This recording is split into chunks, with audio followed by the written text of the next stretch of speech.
Anime की starting में हम देखते हैं कि एक लेजेंडरी वॉरियर ड्रैगन से फाइट कर रहा होता है। वो अपने मैजिक का यूज करके उस ड्रैगन को खत्म कर देता है, पर वो वॉरियर खुश नहीं था क्योंकि वो अपने पावर की लिमिट तक पहुंच गया था।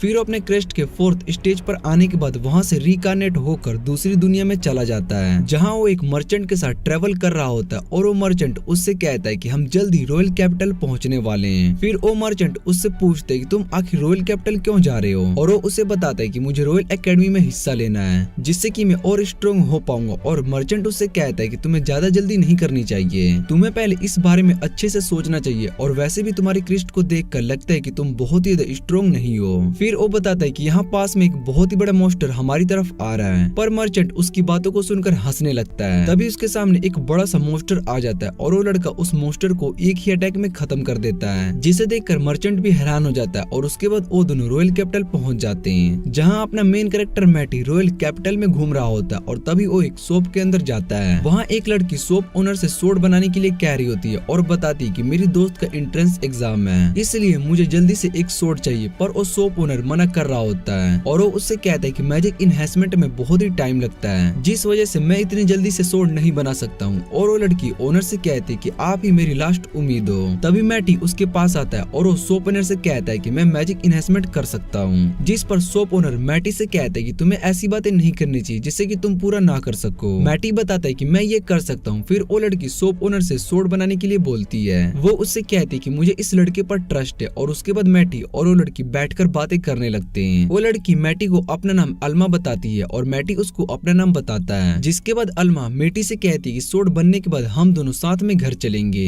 तभी वहाँ पर अल्मा की फ्रेंड आ जाती है और उसको देखकर मैटी हैरान हो जाता है क्योंकि वो दिखने में बहुत ही सुंदर होती है। मैटी उसको अपना इंट्रोडक्शन देता है, जिसके बाद वो कुछ बोल नहीं रही होती है और मैटी को लगने लगता है कि शायद से मेरा इंट्रोडक्शन ठीक नहीं था। फिर वो लड़की भी घबरा कर अपना इंट्रोडक्शन देती है और मैटी को अपना नाम लूरी बताती है और कहती है कि मैं कोई भी रिलेशन में नहीं हूँ, जिसे सुनने के बाद मैटी सोचने लगता है कि शायद से यहाँ पर लोग अपने रिलेशनशिप के बारे में भी बताते हैं। इधर शॉप ओनर उस सोड को बना कर लेकर आता है। फिर मैटी उस मैजिक स्टोन का यूज करके उसमें मैजिक इनहेंसमेंट यूज कर देता है। शॉप ओनर पूछता है कि तुमने इतनी जल्दी मैजिक इनहेंसमेंट कर दिया। फिर लूरी उस सोड को टेस्ट करने के लिए उठाने लगती है, पर जैसे ही वो सोड टेबल को टच करती है तो बीच से कट जाती है और उसको देखकर वो सभी हैरान हो जाते हैं। शॉप ओनर मैटी से पूछता है कि आखिर तुमने ऐसा कैसे किया, वो भी इतने कम टाइम में। फिर मैटी कहता है कि उसने बहुत ही नॉर्मल मैजिक का यूज किया। और ये सुनने के बाद अल्मा मैटी से कहती है कि तुम इसको नॉर्मल कह रहे हो। शॉप ओनर मैटी से कहता है कि क्या तुम बड़े होकर मैजिक इनहेंसर बनना चाहते हो, पर मैटी मना कर देता है। फिर मैटी एंट्रेंस एग्जाम के लिए रॉयल एकेडमी में आ जाता है, जहाँ पर वो लूरी और अल्मा से मिलता है। लूरी कहती है कि हम सभी साथ में इस एंट्रेंस एग्जाम को पास करेंगे। और उसके बाद हम लूरी को देखते हैं जो कि बैटल कर रही होती है और लूरी अपने ओपोनेंट को सोड बैटल में हरा देती है और टेस्ट को पास कर लेती है। अगली बारी मैटी की होती है और मैटी से बैटल नाइट कैप्टन करने वाले थे और वो मैटी से कहते हैं कि मैंने सुना है कि तुमने लूरी की सोड को इनहेंस किया है। फिर ओ नाइट मैटी से कहते हैं कि मैं भी देखना चाहता हूँ कि तुम्हारे डैड ने तुम्हें क्या सिखाया है। ये सुनने के बाद मैटी कैप्टन से पूछते हैं क्या आप मेरे फादर को जानते हो, और कैप्टन मैटी से कहते हैं कि मैं तुम्हें इस बारे में बाद में बताऊंगा। उसके बाद वो दोनों लड़ने लगते हैं और मैटी अपने पावर का यूज करके कैप्टन को हरा देता है। ये देखकर सभी हैरान हो जाते हैं और अगली ट्रेनिंग शूटिंग की होती है, जहाँ पर अपने मैजिक का यूज करके टारगेट को शूट किया जाता है। लूरी अपने फायर मैजिक का यूज करके टारगेट को शूट करने लगती है और मैटी देखता है कि यहाँ सभी मैजिक का यूज करने से पहले उस मैजिक को स्पेल करते हैं। लूरी ने टेस्ट को पास कर लिया होता है और उसके बाद मैटी की बारी होती है और मैटी टीचर से पूछते है क्या फायर मैजिक का यूज करना जरूरी है, हम किसी और मैजिक से टारगेट को शूट नहीं कर सकते हैं। और टीचर कहता है कि फायर मैजिक सबसे सफिशिएंट मैजिक होता है, इसलिए सभी उसका यूज करते हैं। और फिर मैटी टीचर को थोड़ा पीछे हटने के लिए कहता है। फिर वो अपने फायर मैजिक का यूज करते हैं, जिससे कि वहाँ सभी टारगेट के साथ ग्राउंड भी खत्म हो जाता है। ये देखकर सभी बहुत ही ज्यादा हैरान हो जाते हैं और मैटी कहता है कि शायद से मैं थोड़ी ज्यादा पावर का यूज कर लिया। फिर मैटी अपने यूनिफॉर्म को पहनने के बाद लूरी और अल्मा से मिलता है और उसके बाद वो सभी साथ में एंट्रेंस सेरेमनी में आ जाते हैं, जहाँ हेडमास्टर सभी स्टूडेंट्स के पास होने पर उन्हें कांग्रेट्स कहता है और कहता है कि तुम सभी को मेहनत करके और स्ट्रॉन्ग बनना है। हेडमास्टर एडवर्ड ने स्पीच में ज्यादा टाइम नहीं लगाया और जाते टाइम वो मैटी से कहता है कि तुम मुझे मेरे ऑफिस में आकर मिलो। फिर मैटी हेडमास्टर को ऑफिस के गेट के पास ले आता है और सोचता है कि आखिर मुझे हेडमास्टर ने क्यों बुलाया होगा। वो सोच रहा होता है कि शायद से हेडमास्टर को पता चल गया होगा कि मैंने ग्राउंड को अपने मैजिक से डिस्ट्रॉय कर दिया और वो मुझे इस वजह से एक्सपेल करने के बारे में सोच रहे होंगे, पर मैंने तो ग्राउंड को ठीक कर दिया था। और तभी हेडमास्टर उसके पीछे आ जाते हैं और मैटी को अंदर जाने बनाने के लिए कहते हैं। फिर हेडमास्टर मैटी से पूछते हैं कि तुम इतने स्ट्रॉन्ग कैसे हो, मैंने सुना है कि तुमने नाइट के कैप्टन को भी हरा दिया और तुम वर्डलेस मैजिक यूज कैसे कर पाते हो। वो मैटी से कहते हैं कि तुम आगे चलकर और भी स्ट्रॉन्ग बन सकते हो। तुमने ये भी देखा होगा कि यहाँ पर सभी का मैजिक यूज करने से पहले स्पेल कास्ट किया जाता है, क्योंकि वर्डलेस मैजिक गायब हो चुका है और कोई भी इस मैजिक के बारे में कुछ भी नहीं जानता है। फिर मैटी सोचने लगता है कि शायद से ऐसा ही होगा, तभी वो सब वर्डलेस मैजिक के बारे में सुनकर हैरान हो गए थे। टीचर मैटी से कहता है कि मैं चाहता हूँ कि तुम सभी को वर्डलेस मैजिक के बारे में सिखाओ, जिससे कि हम आने वाले कंपटीशन में यहाँ के फर्स्ट रॉयल एकेडमी को हरा सके और ये प्रूफ कर पाएंगे कि वर्डलेस मैजिक बहुत ही स्ट्रॉन्ग होता है। फर्स्ट एकेडमी हमसे बहुत ही स्ट्रॉन्ग है, इसलिए हमें उसके ऑर्डर को फॉलो करना पड़ता है। और मैटी हेडमास्टर की बात समझ जाता है। वो सभी स्टूडेंट को वर्डलेस मैजिक सिखाने के लिए मान जाता है और उसके बाद इंस्ट्रक्टर सभी स्टूडेंट से कहते हैं कि तुम सभी स्टूडेंट को वर्डलेस मैजिक का यूज करना सिखाया जाएगा। तुम सभी को ये मैजिक न्यू इंस्ट्रक्टर मैटी सिखाएंगे।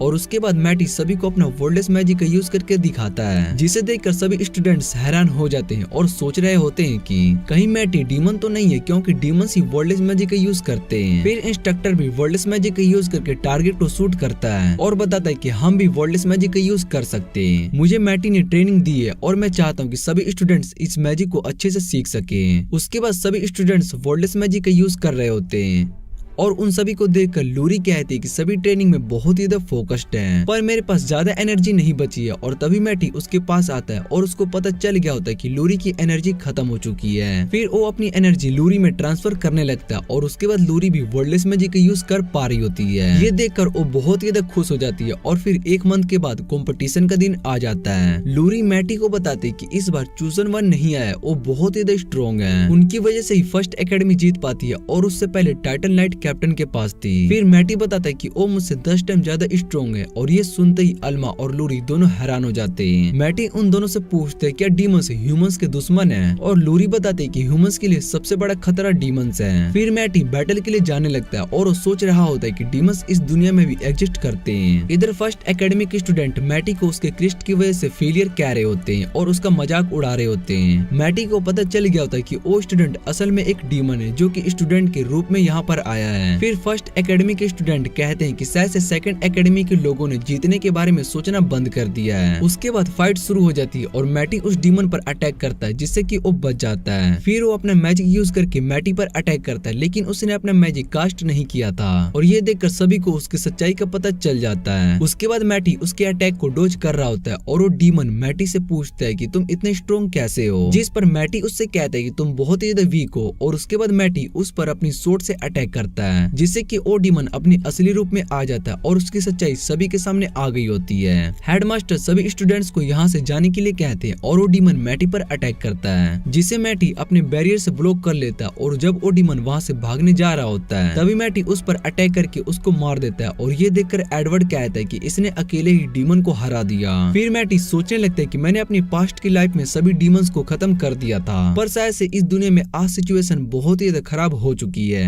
फिर मैटी बताता है कि रीकार्नेशन के बाद मेरा जन्म यहाँ एक फैमिली में हुआ और मैं उस फैमिली का थर्ड सन हूँ, पर मुझे अपनी पुरानी लाइफ के बारे में सब कुछ पता था, जिस वजह से मैं बहुत ही स्ट्रॉन्ग हूँ। सभी मेरे क्रेस्ट की वजह से मुझे बहुत ही कमजोर समझते हैं, पर उन्हें इस बारे में नहीं पता कि मेरा फोर्थ क्रेस्ट बहुत ही स्ट्रॉन्ग है। लेकिन मुझे इस बारे में पता लगाना है कि इस क्रेस्ट के बारे में ऐसे रूमर्स किसने फैलाए होंगे। फिर सीन चेंज होता है और सभी स्टूडेंट्स डीमन को देख रहे होते हैं और इधर लूरी मैटी को आगे जाकर हक कर लेती है और कहती है कि तुम्हें ठीक देखकर बहुत ही अच्छा लगा। फिर उसके बाद एडवर्ड और मैटी दोनों रॉयल पैलेस में आ जाते हैं और मैटी एडवर्ड से कहता है कि मैंने बस एक डीमन को हराया है, तो भला किंग मुझसे क्यों मिलना चाहते हैं। और एडवर्ड मैटी को बताता है कि हिस्ट्री में पहली बार किसी ह्यूमन ने अकेले एक डीमन को हराया है, ये बहुत ही बड़ी बात है। फिर वो दोनों किंग से मिलने के लिए आ जाते हैं और किंग एडवर्ड से पूछते क्या ये वही है जिसने डीमन को हराया है। फिर मैटी अपने बारे में किंग को बताता है और किंग मैटी से कहते हैं कि मैं तुम्हें रिवॉर्ड में एक टेरिटरी देना चाहता हूँ। और ये सुनते ही मैटी मन में सोच रहा होता है कि मुझे टेरिटरी नहीं चाहिए, क्योंकि मैं यहाँ पर खुद को स्ट्रॉन्ग बनाने के लिए आया हूँ और मेरे पास इतना टाइम नहीं है कि मैं किसी टेरिटरी को मैनेज कर पाऊँ। किंग कहते हैं कि तुम जिस एज में उसके हिसाब से तुम टेरिटरी देना ठीक नहीं होगा, इसलिए मैं तुम्हारी पब्लिक में तारीफ करना चाहता हूँ, पर अगर डीमन को तुम्हारे बारे में पता चल गया तो सभी के सभी रॉयल कैपिटल खतरे में पड़ जाएगा। जिसे सुनने के बाद मैटी किंग से कहते हैं कि आप मुझे कोई दूसरा रिवॉर्ड दे। और किंग उससे कहता है कि मैं तुम्हें एक मैजिक शॉट दे सकता हूँ जिसके अंदर डबल इनहेंसमेंट है और मुझे ये एक शॉप ओनर ने दी है। फिर मैटी को याद आता है कि उस दिन उसने एक शॉप ओनर की टेबल के बदले में उसको एक डबल इन्हेंसमेंट वाली सोड बनाकर दी थी। किंग मैटी से पूछते कि उसको भला किस तरह का रिवॉर्ड चाहिए और मैटी कहते कि मैं यहाँ सभी डंजन्स के रिसोर्स को यूज करना चाहता हूँ। वो सोच रहा होता है कि डंजन के अंदर बहुत ही सारे रेयर आइटम होते हैं और शायद से इसके बारे में यहाँ पर कोई भी नहीं जानता है, इसलिए मैं सभी डंजन्स को क्लियर करने के बाद उन सभी रिसोर्स का यूज करके डीमंस को आसानी से हरा सकता हूँ। किंग मैटी की बात मान लेते और फिर मैटी से कहते कि मुझे तुम्हारा ओपिनियन चाहिए। वो बताते कि हमारे नेशन के 4 मैजिक चूसर वन गायब हो चुके हैं और मैटी सोचता है कहीं वो डीमंस तो नहीं है। फिर किंग बताते कि मैजिक चूसर वन बहुत ही सालों से यहाँ पर है और इससे पता चलता है कि वो सालों से डीमंस से लड़ते हुए आ रहे हैं। मैटी सोचने लगता है कि मैंने अपने पास्ट लाइफ में सभी डीमंस को तो खत्म कर दिया था, पर शायद से कुछ डीमन बच गए होंगे जिन्होंने अपनी पावर को इंक्रीज किया होगा और वो ह्यूमैनिटी को अपना सबसे बड़ा खतरा मानकर सभी ह्यूमंस को खत्म करना चाहते होंगे।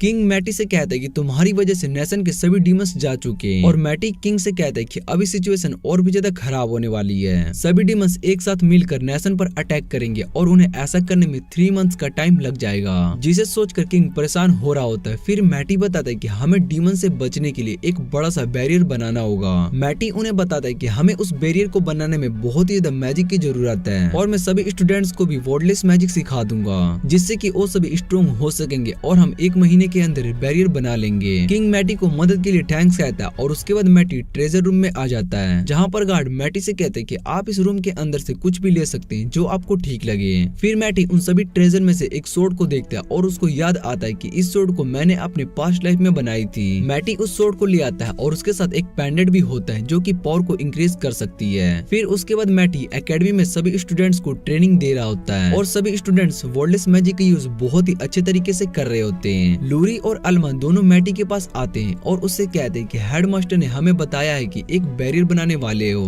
जिस पर मैटी हाँ कहता है और बताता है कि अभी मैं डंजन में कुछ रिसोर्स को ढूंढने के लिए जा रहा हूँ। फिर वो सोचता है कि अगर मैं एक पार्टी बनाकर डंजन में जाता हूँ तो मुझे बहुत ही ज्यादा फायदा होगा। उसके बाद वो अल्मा और लूरी दोनों से कहते हैं क्या तुम दोनों मेरे साथ एक पार्टी बनाकर डंजन में चलोगे, जिसे देखकर वो दोनों सोचने लगते हैं और मैटी को लग रहा होता है कि शायद से ये दोनों मना कर देंगे। फिर वो दोनों इसके लिए मान जाते हैं और लूरी बताते हैं कि अल्मा सोड यूज नहीं कर सकती है पर वो बो का यूज बहुत ही अच्छे तरीके से कर सकती है। ये सुनने के बाद मैटी अल्मा के लिए मैजिक बो बनाता है और उसको दे देता है। फिर लूरी मैटी से पूछती है क्या तुम मुझे मैजिक इनहेंसमेंट सिखा सकते हो और मैटी उससे पूछते है क्या तुम्हें मैजिक इनहेंसमेंट अच्छा लगता है, जिस पर लूरी हाँ कहती है और बताते कि जब से मैंने तुम्हें मैजिक इनहेंसमेंट करते हुए देखा था तब से मैं उसको सीखना चाहती हूँ। मैटी उसको सिखाने के लिए मान जाता और उसके बाद वो सभी डंजन में आ जाते हैं। डंजन के अंदर जाते ही मैटी एक छोटे से मोस्टर को लाता है और अल्मा उस पर अपने बो से अटैक करती है जिससे कि वो खत्म हो जाता है। फिर मैटी अल्मा से कहते है कि तुम जाकर डंजन में ऐसे मोस्टर को खत्म करो। फिर अल्मा उसकी बात मानकर वहाँ से चली जाती है और इधर लूरी मैटी से कहती है कि क्या अब तो मुझे मैजिक इनहेंसमेंट सिखाने वाले हो, जिस पर मैटी उसको बताता है कि मैजिक इनहेंसमेंट का यूज करना बहुत ही मुश्किल है, इसलिए तुम्हें उसको सीखने के लिए सही टाइम का वेट करना होगा।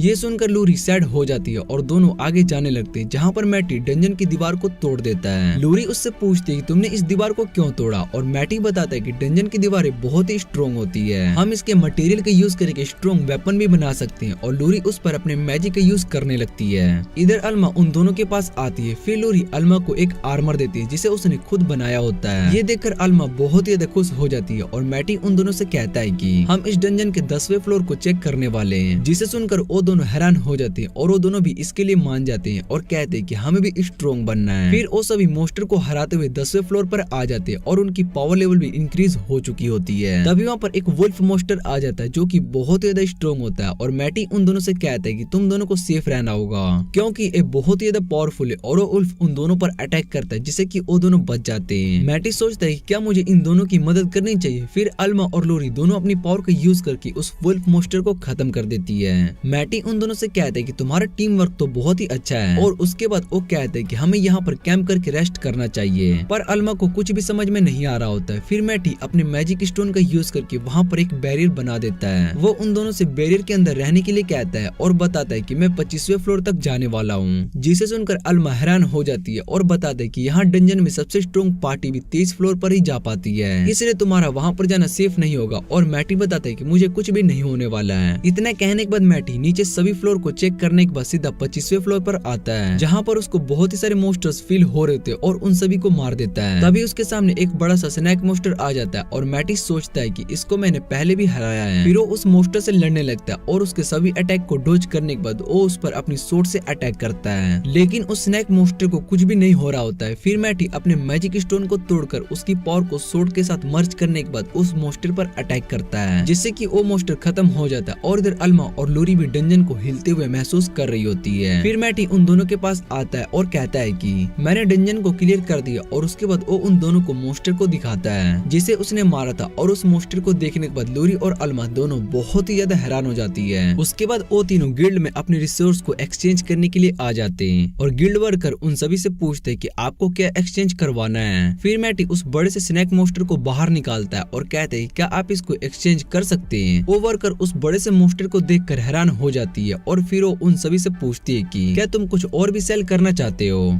जिसके बाद मैटी अपने पास से एक बड़ा सा मैजिक स्टोन निकालता है, और उसको देखकर वो सभी हैरान हो जाते हैं। फिर मैटी कहते हैं कि मुझे ये छोटा सा मैजिक स्टोन सेल करना है, और ये सुनकर अल्मा मैटी से पूछती है क्या तुम इसको छोटा कह रहे हो। मैटी बताता है कि ये मैजिक स्टोन बैरियर बनाने में यूज नहीं हो सकता है, और सभी रिसोर्सेज को बेचने के बाद उनके पास 750 गोल्ड कॉइन मिलते हैं। फिर मैटी कहता है कि हम इसको 3 हिस्सों में डिवाइड कर लेते हैं, पर वो दोनों मना कर रही होती है और कहती है कि हमने तुम्हारी ज्यादा मदद नहीं की है, इसलिए हम इतने गोल्ड कॉइन नहीं रख सकते। और तभी मैटी को कुछ सेंस होता है, और वो उन दोनों से कहते हैं कि 2 डीमन सेकंड एकेडमी के पास हैं, उनमें से एक स्ट्रॉन्ग है और दूसरा वीक है, इसलिए मैं स्ट्रॉन्ग वाले से लड़ने के लिए जा रहा हूँ, और तुम दोनों मिलकर उस वीक वाले से फाइट करो।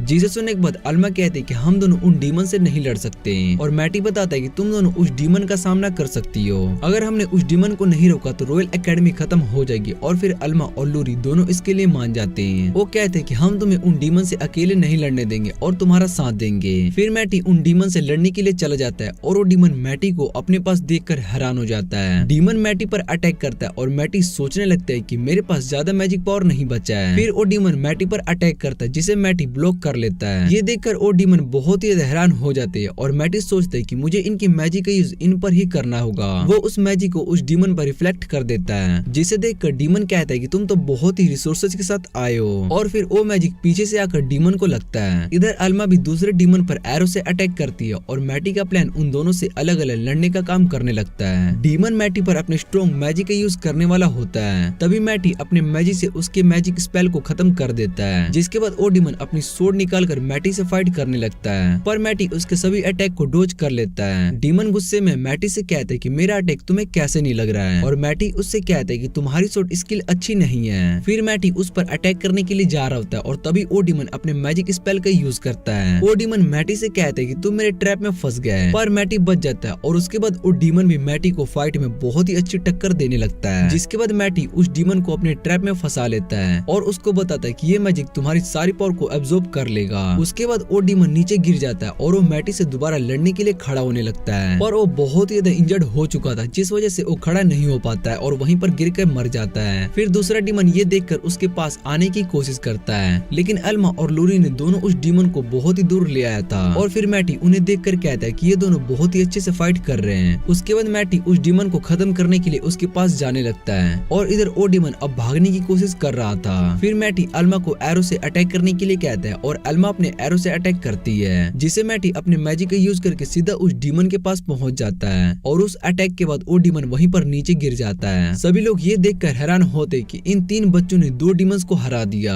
ये सब देखने के बाद मैटी अल्मा और लोरी को लेकर वहाँ से उड़ जाता है, क्योंकि उसको पब्लिक में नहीं आना था। और अगले दिन किंग उन दोनों को रिवॉर्ड के लिए पैलेस में बुलाते हैं, जहाँ पर किंग मैटी से कहते हैं कि इस बार तुम्हें रिवॉर्ड में क्या चाहिए। और मैटी बताता है कि मैं और भी डंजन्स में जाना चाहता हूँ। ये सुनकर एडवर्ड हैरान हो जाता है, और किंग इसके लिए मान जाते हैं। फिर वो अल्मा से पूछते कि तुम्हें रिवॉर्ड में क्या चाहिए, जिस पर अल्मा बताती कि मुझे बहुत ही सारे पैसे चाहिए। और ये सुनकर किंग हंसने लगते हैं। लोरी भी अल्मा की तरह सेफ रिवॉर्ड मांगती है, और तभी मैटी को फील होता है कि कोई उन पर नजर रखे हुआ है। वो उससे कहते हैं कि तुम्हारे बारे में मुझे पता चल चुका है, तुम हम पर छुप कर नजर रखे हुए हो। फिर मैटी अपने मैजिक से अटैक करता है, और एडवर्ड किंग से कहते हैं क्या आपने उस आवाज को सुनी, जिस पर किंग बताते कि वो फॉर्मर नाइट की आवाज थी। और मैटी बताता है कि वो अपने मैजिक का यूज करके हम पर नजर रखे हुआ था। ये लॉन्ग डिस्टेंस में भी काम करता है। और उसके बाद मैटी उन्हें उस डीमन की लोकेशन बताता है, और एडवर्ड पूछते हैं कि क्या तुमने उसको मार दिया, जिस पर मैटी बताता है कि मैंने उसको इंजर्ड किया। और फिर मैटी किंग से उस लोकेशन के बारे में पूछता है। फिर किंग मैप में देखकर बताते हैं कि ये लोकेशन एक विलेज की है, जिसे डीमंस ने खत्म कर दिया है। मैटी बताता है कि वो हम पर एक बिल्डिंग के अंदर से नजर रख रहा था, और वो कहता है कि मैं उसके पास जा रहा हूँ। जिस पर अल्मा बताती है कि वो जगह बहुत ही ज्यादा दूर है, और वहाँ जाने में 6 मंथ से लग जाएंगे। फिर मैटी बताता है कि मैं अपने टेलीपोर्ट मैजिक का यूज भी नहीं कर सकता हूँ। ये सुनकर एडवर्ड हैरान हो जाता है और पूछते है क्या तुम टेलीपोर्ट मैजिक जानते हो? जिस पर मैटी बताता है कि मैं अपने क्रिस्ट की वजह से यहाँ पर नहीं जा सकता हूँ, पर मैं कोई दूसरा रास्ता जरूर ढूंढ लूंगा। और उसके बाद मैटी, अल्मा और लोरी तीनों एक साथ पहाड़ की तरफ जा रहे होते हैं और अल्मा बताती है कि हेडमास्टर ने सभी स्टूडेंट्स को डंजन से मिलिट्री लाने के लिए कहा है, जिससे कि वो रॉयल कैपिटल पर एक बैरियर बना सके। और इधर वो दोनों मैटी से पूछते हैं कि हम उस विलेज में कैसे जाने वाले हैं, जिस पर मैटी कहता है कि ये एक सरप्राइज है जो कि तुम्हें कुछ देर बाद पता चल जाएगा। और फिर वो सभी एक डंजन के पास आ जाते हैं। मैटी बताता है कि ये ब्लैक ड्रैगन एरिस है और उसको देखकर अल्मा और लोरी दोनों डर जाते हैं। वो मैटी से कहते हैं कि ये ड्रैगन अकेले ही नेशन को तबाह कर सकता है। फिर मैटी उन दोनों से कहता है कि मैं ड्रैगन से बात करने के लिए जा रहा हूँ और वो दोनों सोच रहे होते हैं कि क्या मैटी ड्रैगन से बात कर सकता है। इधर मैटी ड्रैगन के पास जाने लगता है और सोचता है कि आयरिस को मैं अपने पास्ट लाइफ से जानता हूँ। मैंने इसको एक बार हराया था, जिसके बाद इसने सरेंडर कर दिया और मैं इसको नहीं मारा। फिर ड्रैगन मैटी को देखकर उससे कहता है कि तुम यहाँ से चले जाओ वरना मैं तुम्हें खत्म कर दूंगा। ये सुनने के बाद मैटी को लगने लगता है कि शायद से आयरिस ने मुझे पहचाना नहीं और आयरिस मैटी पर अटैक करने वाली होती है। तभी मैटी उसके मैजिक को खत्म कर देता और ये देखकर आयरिस हैरान हो जाती है। फिर वो मैटी से पूछती है कि आप गोयोस हो, जिस पर मैटी बताता है कि मैं दोबारा से रिकार्नेट हुआ हूँ। और ये सुनने के बाद आयरिस मैटी से माफी मांगने लगती है और कहती है कि मैंने आपको पहचाना नहीं। फिर मैटी आयरिस से कहता है कि क्या आप मुझे एक दूसरे विलेज तक ले जाओगे? और आयरिस पूछती है कि आप तो अपनी टेलीपोर्ट मैजिक यूज करके भी वहाँ पर जा सकते हो। जिसके बाद मैटी उसको अपना क्रिस्ट दिखाता है और कहता है कि मैं इस फोर्थ क्रिस्ट की वजह से अपना टेलीपोर्ट मैजिक यूज नहीं कर सकता हूँ। फिर मैटी अल्मा और लोरी से कहता है कि ये ड्रैगन हमारी मदद करने के लिए मान गया है। और इधर आयरिस मैटी से कहती है कि मैं आपकी मदद नहीं कर सकती हूँ। इतना कहने के बाद वो मैटी को अपना विंग्स दिखाती है और बताती है कि आपके जाने के बाद ह्यूमंस ने मुझ पर अटैक करने की कोशिश की। उनसे लड़ते टाइम मेरे विंग्स इंजर्ड हो गए। और मैटी से पूछती क्या आप मेरे विंग्स को ठीक कर सकते हो? मैटी अपने मैजिक का यूज करके उसके विंग्स को हील कर देता और फिर मैटी उन्हें अपने दोस्तों से इंट्रोड्यूस कराने के लिए कहता है। पर वो आयरिस से कहता है कि तुम इन्हें अपने पास्ट लाइफ के बारे में कुछ भी मत बताना। और आयरिस मैटी की बात समझ जाती है। जिसके बाद आयरिस अल्मा और लोरी को अपना नाम बताती है और वो दोनों इस बात से हैरान थे कि ड्रैगन उनसे बात कर रहा है। फिर वो सभी ड्रैगन पर बैठकर उड़ने लगते हैं और आयरिस बताते हैं कि मैं 5000 साल के बाद उड़ रही हूँ। आयरिस अपनी फुल स्पीड में उड़ने वाली होती है और तभी मैटी उसको रोक देता है और कहता है कि ह्यूमंस के लिए तुम्हारी स्पीड ठीक नहीं है, इसलिए तुम थोड़ी कम स्पीड से चलो। और आयरिस मैटी की बात मानकर थोड़ी कम स्पीड कर लेती है। फिर मैटी उस विलेज में पहुंच जाता है और आते ही वो एक डीमन को भी मार देता है। और मैटी को पता चलता है कि यहाँ पर 2 डीमंस हैं। उनमें से एक बहुत ही ज्यादा पावरफुल है और मैटी इस बात से खुश था कि अब उसको एक पावरफुल डीमन से लड़ने का मौका मिलेगा। फिर वो उस बिल्डिंग के अंदर चले जाते हैं और मैटी अल्मा और लोरी दोनों से टेलीपैथी का यूज करके बातें करने लगता है, जिससे कि वो सभी एक दूसरे की बातें अपने मन में सुन सकते हैं। और मैटी उन्हें बताता है कि यहाँ पर एक डीमन है जो कि अपने मैजिक का यूज करके छुपा हुआ है और दूसरा डीमन जो कि पावरफुल है वो इस जगह पर नहीं है। फिर अल्मा को मैटी के मैजिक की मदद से वो डीमन दिखाई देने लगता है और वो अपने एरो निकालकर उस पर चलाने वाली होती है। पर वो देखती कि वो डीमन अपनी जगह से नहीं हिल रहा है। और मैटी अल्मा को बताता है कि शायद से डीमन को ये बात पता नहीं है कि हम उसको देख सकते हैं। फिर अल्मा उस पर अपने एरो से अटैक करती है, जिसे देखकर वो डर जाता है और एरो उसको आकर लगती है। वो डीमन आकर कहता है कि तुम मैटी नहीं हो सकती क्योंकि वो इतनी दूर से यहाँ पर नहीं आ सकता है। तुम जरूर कोई दूसरे इंसान हो जो कि मैटी का रूप लेकर यहाँ पर आया है। और मैटी ये सब सुनकर सोचने लगता है कि इसको सच में लगता है कि मैं फेक मैटी हूँ। फिर वो डीमन मैटी पर अटैक करने लगता है और मैटी उसके सभी अटैक को डोज कर रहा होता है। इधर अल्मा एरो से लगातार उस डीमन पर अटैक कर रही होती है और वो एरो डीमन को जाकर लगे जा रहा होता है, जिसे देखकर वो डीमन कहते हैं कि ये एरोस मेरा कुछ भी नहीं कर पाएंगे। और जब वो मैटी को मारने के लिए जा ही रहा होता है तभी उसको फील होता है कि उसकी पावर और स्पीड दोनों कम हो जाती है। और मैटी बताता है कि ये सब उन एरो की वजह से हो रहा है, वो तुम्हारी पावर को एब्जॉर्ब कर रहे हैं। और ये देखने के बाद डीमन अपने बरसेक पावर का यूज करता है। मैटी बताता है कि इस पावर का यूज करके डीमन अपने साथ दुश्मनों को भी मार देते हैं। और वो डीमन अल्मा और लोरी पर अटैक कर रहा होता है, पर वो दोनों वहाँ से गायब होकर पीछे आ जाते हैं। और मैटी बताता है कि तुम जिसके पीछे भाग रहे थे वो बस इल्यूजन था। फिर अल्मा अपने एरो से डीमन के सर पर मारती है और उसके बाद वो डीमन मर जाता है। अल्मा और लोरी दोनों खुश होते हैं क्योंकि उन्होंने एक स्ट्रॉन्ग डीमन को हराया था। फिर मैटी उन दोनों से कहते हैं कि तुम आयरिस के पास जाओ, मैं अब उस पावरफुल डीमन से लड़ने के लिए जा रहा हूँ। फिर मैटी अपने 3 मैजिक स्टोन का यूज करता लगता है, जिसके बाद वो पावरफुल डीमन वहाँ से चला जाता है और वो मैटी से कहता है कि तुमने पहले वाले डीमन को हरा दिया, पर मैं उस डीमन से बहुत ही ज्यादा पावरफुल हूँ, तुम मेरे हाथों से मरने वाले हो। जिस पर मैटी उससे कहता है कि अभी मेरा मरने का कोई भी इरादा नहीं है। फिर वो डीमन आकर मैटी पर अटैक करता है, जिसे मैटी ब्लॉक कर लेता है, पर मैटी को भी फील होता है कि ये डीमन सच में बहुत ही स्ट्रॉन्ग है। वो डीमन मैटी का हाथ काट देता है और ये देखकर मैटी हैरान हो जाता है। डीमन मैटी से कहते हैं कि तुम अब मरने वाले हो। तभी मैटी का हाथ आकर वापिस से जुड़ जाता है और ये देखकर डीमन और भी ज्यादा हैरान हो जाता है। फिर वो मैटी पर दोबारा से अटैक करने लगता है, पर मैटी उसके सभी अटैक से बच जाता है और उस पर अपनी सोर्ड से अटैक करता है, जिससे कि उसके हाथ में कट लग जाता है और वो डीमन कहता है कि इसमें पॉइजन है। फिर डीमन गुस्से में अपनी पावर का यूज कर रहा होता है, पर मैटी अपनी मैजिक पावर का यूज करके उसे खत्म कर देता है और ये देखकर डीमन भी हैरान हो जाता है। लेकिन वो दोबारा से अपने मैजिक यूज करने लगता है, पर मैटी उसको भी खत्म कर देता है और उसके बाद मैटी अपने मैजिक का यूज उस डीमन पर करता है। वो डीमन से कहता है कि अब तुम अपने मैजिक को कंट्रोल नहीं कर पाओगे और कुछ देर के बाद तुम अपने मैजिक की वजह से एक्सप्लोड हो जाओगे। फिर वो डीमन अपनी पावर की वजह से एक्सप्लोड हो जाता है और वहाँ पर बहुत ही बड़ा ब्लास्ट होता है।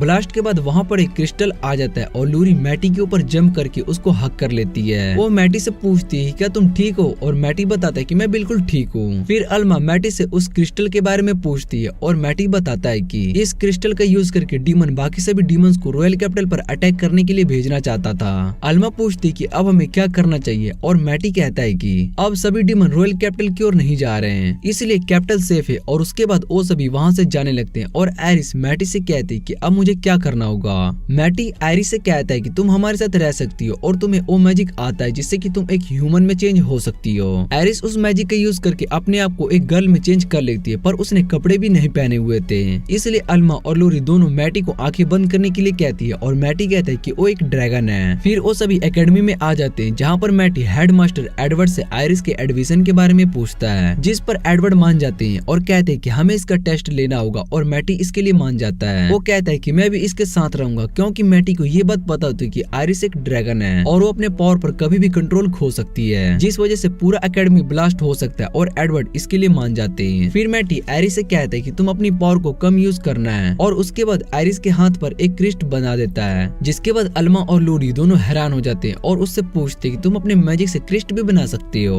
अगले दिन आयरिस का टेस्ट होने वाला होता है, पर वो टेस्ट में बहुत ही अजीब बिहेव कर रही होती है और एडवर्ड मैटी से पूछते हैं कि आप सच में एक नॉर्मल ह्यूमन है। मैटी बताता है कि ये नॉर्मल है और फिर अगले टेस्ट में आयरिस को नाइट कैप्टन सोर्ड से बैटल करनी होती है। फिर मैटी पूछते है कि ये कौन है और लोरी उसको बताती है कि ये नाइट कैप्टन है जिसे तुमने इंट्रेंस एग्जाम में हराया था, और मैटी कहता है कि मैं इसके बारे में तो भूल ही गया था। इधर आयरिस अपने सोर्ड का यूज करने वाली होती है, तभी उसका सोर्ड गिर जाता है और वो अपने सोर्ड को उठाने लगती है। तभी नाइट उस पर अटैक करता है, पर आयरिस उसके सोर्ड को हाथ से ही पकड़ लेती है और ये देखकर वो नाइट बहुत ही ज्यादा हैरान हो जाता है। फिर आयरिस नाइट को उठाने के बाद उस पर अपनी सोर्ड से अटैक करती है, जिससे कि नाइट एकेडमी के छत पर जाकर टकराता है। ये देखकर हेडमास्टर और भी ज्यादा हैरान हो जाता है। अगला टेस्ट शूटिंग का होता है, जहाँ पर आयरिस अपने मैजिक का यूज करके उस टारगेट पर शूट करती है, पर उसके मैजिक टारगेट पर ना लगकर मैटी और बाकी सभी की तरफ जा रहा होता है, जिसे मैटी ब्लॉक कर लेता है। पर उस ब्लास्ट की वजह से आसपास की जगह तबाह हो चुकी होती है और उसके बाद आयरिस दोबारा से ट्राई करती है और इस बार अटैक आसमान में ब्लास्ट हो जाता है। वो सभी आयरिस के मैजिक से दूर हो रहे होते हैं और फिर आयरिस लास्ट ट्राई करती है और वो जमीन पर अपने मैजिक का यूज करती है, जिससे कि वो सभी टारगेट के साथ एकेडमी का ट्रेनिंग ग्राउंड भी पूरी तरीके से तबाह हो चुका होता है। फिर मैटी हेडमास्टर से पूछते क्या आयरिस पास हो गई, और हेडमास्टर कहते कि उसने सभी टेस्ट को पास कर लिया है, पर ये एकेडमी तबाह हो चुकी है। और मैटी कहता है कि मैं इसको अपने मैजिक से ठीक कर दूंगा। उसके बाद हम देखते हैं कि सभी स्टूडेंट्स डंजन में मिथ्रिल और मैजिक स्टूडेंट कलेक्ट कर रहे होते हैं। हेडमास्टर मैटी से कहता है कि हमें और भी ज्यादा स्टूडेंट की जरूरत होगी, और मैटी बताता है कि हम फर्स्ट एकेडमी के स्टूडेंट की मदद ले सकते हैं। फिर एडवर्ड के पास फर्स्ट एकेडमी के हेडमास्टर आते हैं और वो उससे कहते हैं कि मेरे फर्स्ट एकेडमी के स्टूडेंट तुम्हारे लिए काम नहीं करेंगे, जिस पर एडवर्ड कहता है कि आपकी एकेडमी कंपटीशन हार चुकी है। और हेडमास्टर फैक्यूस कहते हैं कि उस कंपटीशन में एक डीमन था, इसलिए हम इसके रिजल्ट को एक्सेप्ट नहीं करते हैं। और एडवर्ड उससे कहता है कि वो डीमन भी आपके स्टूडेंट में से एक था। फिर फैक्यूस कहता है कि तुम्हारे स्टूडेंट्स कंपटीशन में वर्डलेस मैजिक का यूज कर रहे थे।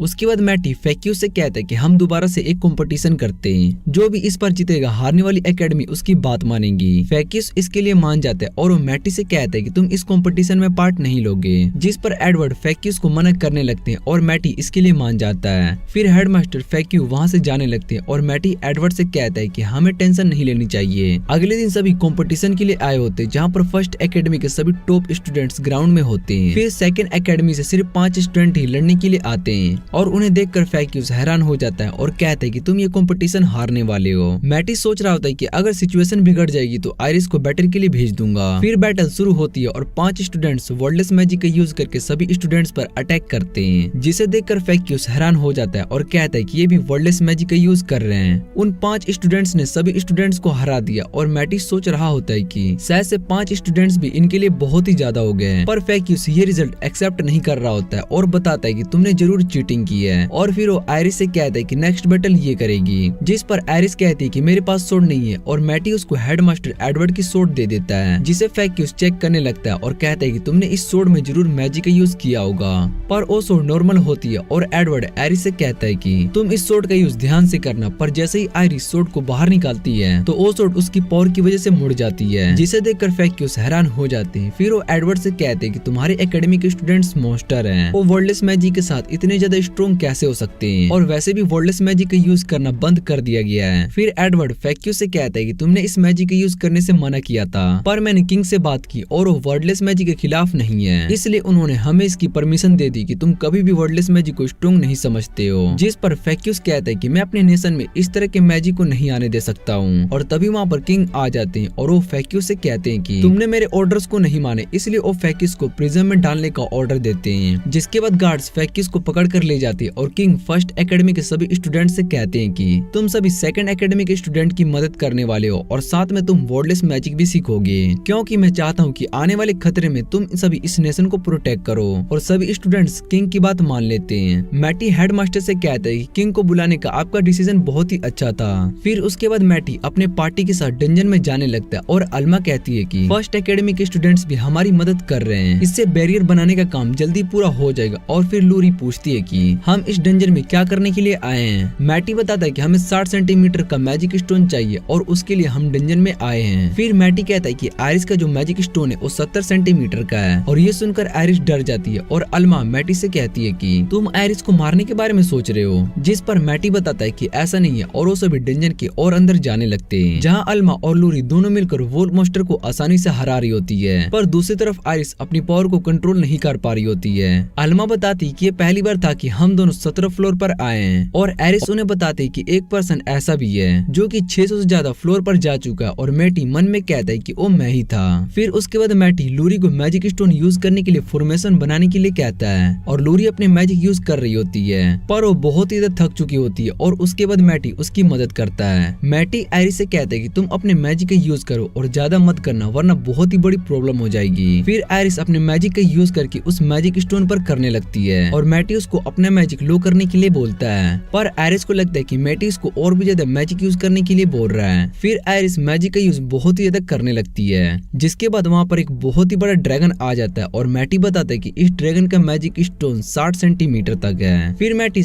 आयरिस से कहता है कि तुम उस ड्रैगन से फाइट करो, और जैसे ही आयरिस उससे लड़ने के लिए जाती है तो वो ड्रैगन आयरिस पर अटैक करके उसको दूर फेंक देता है। और मैटी कहता है कि हमें इस ड्रैगन को हराने के लिए मैजिक फॉर्मेशन का यूज करना होगा, इसलिए वो आयरिस से कहता है कि तुम उस ड्रैगन का ध्यान अपनी तरफ करो और अल्मा और लूरी तुम्हें सपोर्ट करेंगे, तब तक मैं फॉर्मेशन बनाता हूँ। और फिर आयरिस जैसे ही उस ड्रैगन का मजाक उड़ाती है, जिससे कि वो ड्रैगन उसके पीछे पड़ जाता है। इधर अल्मा और लूरी दोनों उस ड्रैगन पर अटैक कर रहे होते और उनके अटैक काम नहीं कर रहे होते। मैटी मैजिक स्टोन का यूज करके वहाँ पर फॉर्मेशन बना रहा होता है, तभी ड्रैगन अल्मा और लूरी पर अटैक करने के लिए आ रहा होता है। मैटी आयरिस से कहते हैं कि तुम उन दोनों को प्रोटेक्ट करो, और आयरिस उस ड्रैगन को एक पंच मारती है, जिससे कि ड्रैगन गिर जाता है, और आयरिस उस ड्रैगन को अपने हाथों से मारे जा रही होती है। ये देखकर अल्मा और लूरी दोनों हैरान हो जाते हैं कि आयरिस उस ड्रैगन से बिना किसी वेपन से लड़ रही है। और फिर ड्रैगन आयरिस को अपने पैर से दबा देता है, जिससे कि आयरिस नीचे जमीन में दब जाती है। और फिर आयरिस पूछती है कि ये ड्रैगन अपनी पावर का यूज क्यों नहीं कर पा रहा है। तो मैटी बताता है कि मैंने इसकी पावर को अपनी क्रिस्ट की मदद से ब्लॉक कर दिया है। फिर मैटी आयरिस से कहते हैं कि तुम इस ड्रैगन को और गुस्सा दिलाओ, और आयरिस ड्रैगन का मजाक उड़ाती है, जिस वजह से ड्रैगन अपने सबसे स्ट्रॉन्ग मैजिक का यूज करने लगता है। और तभी मैटी अपने मैजिक फॉर्मेशन को एक्टिव कर लेता है।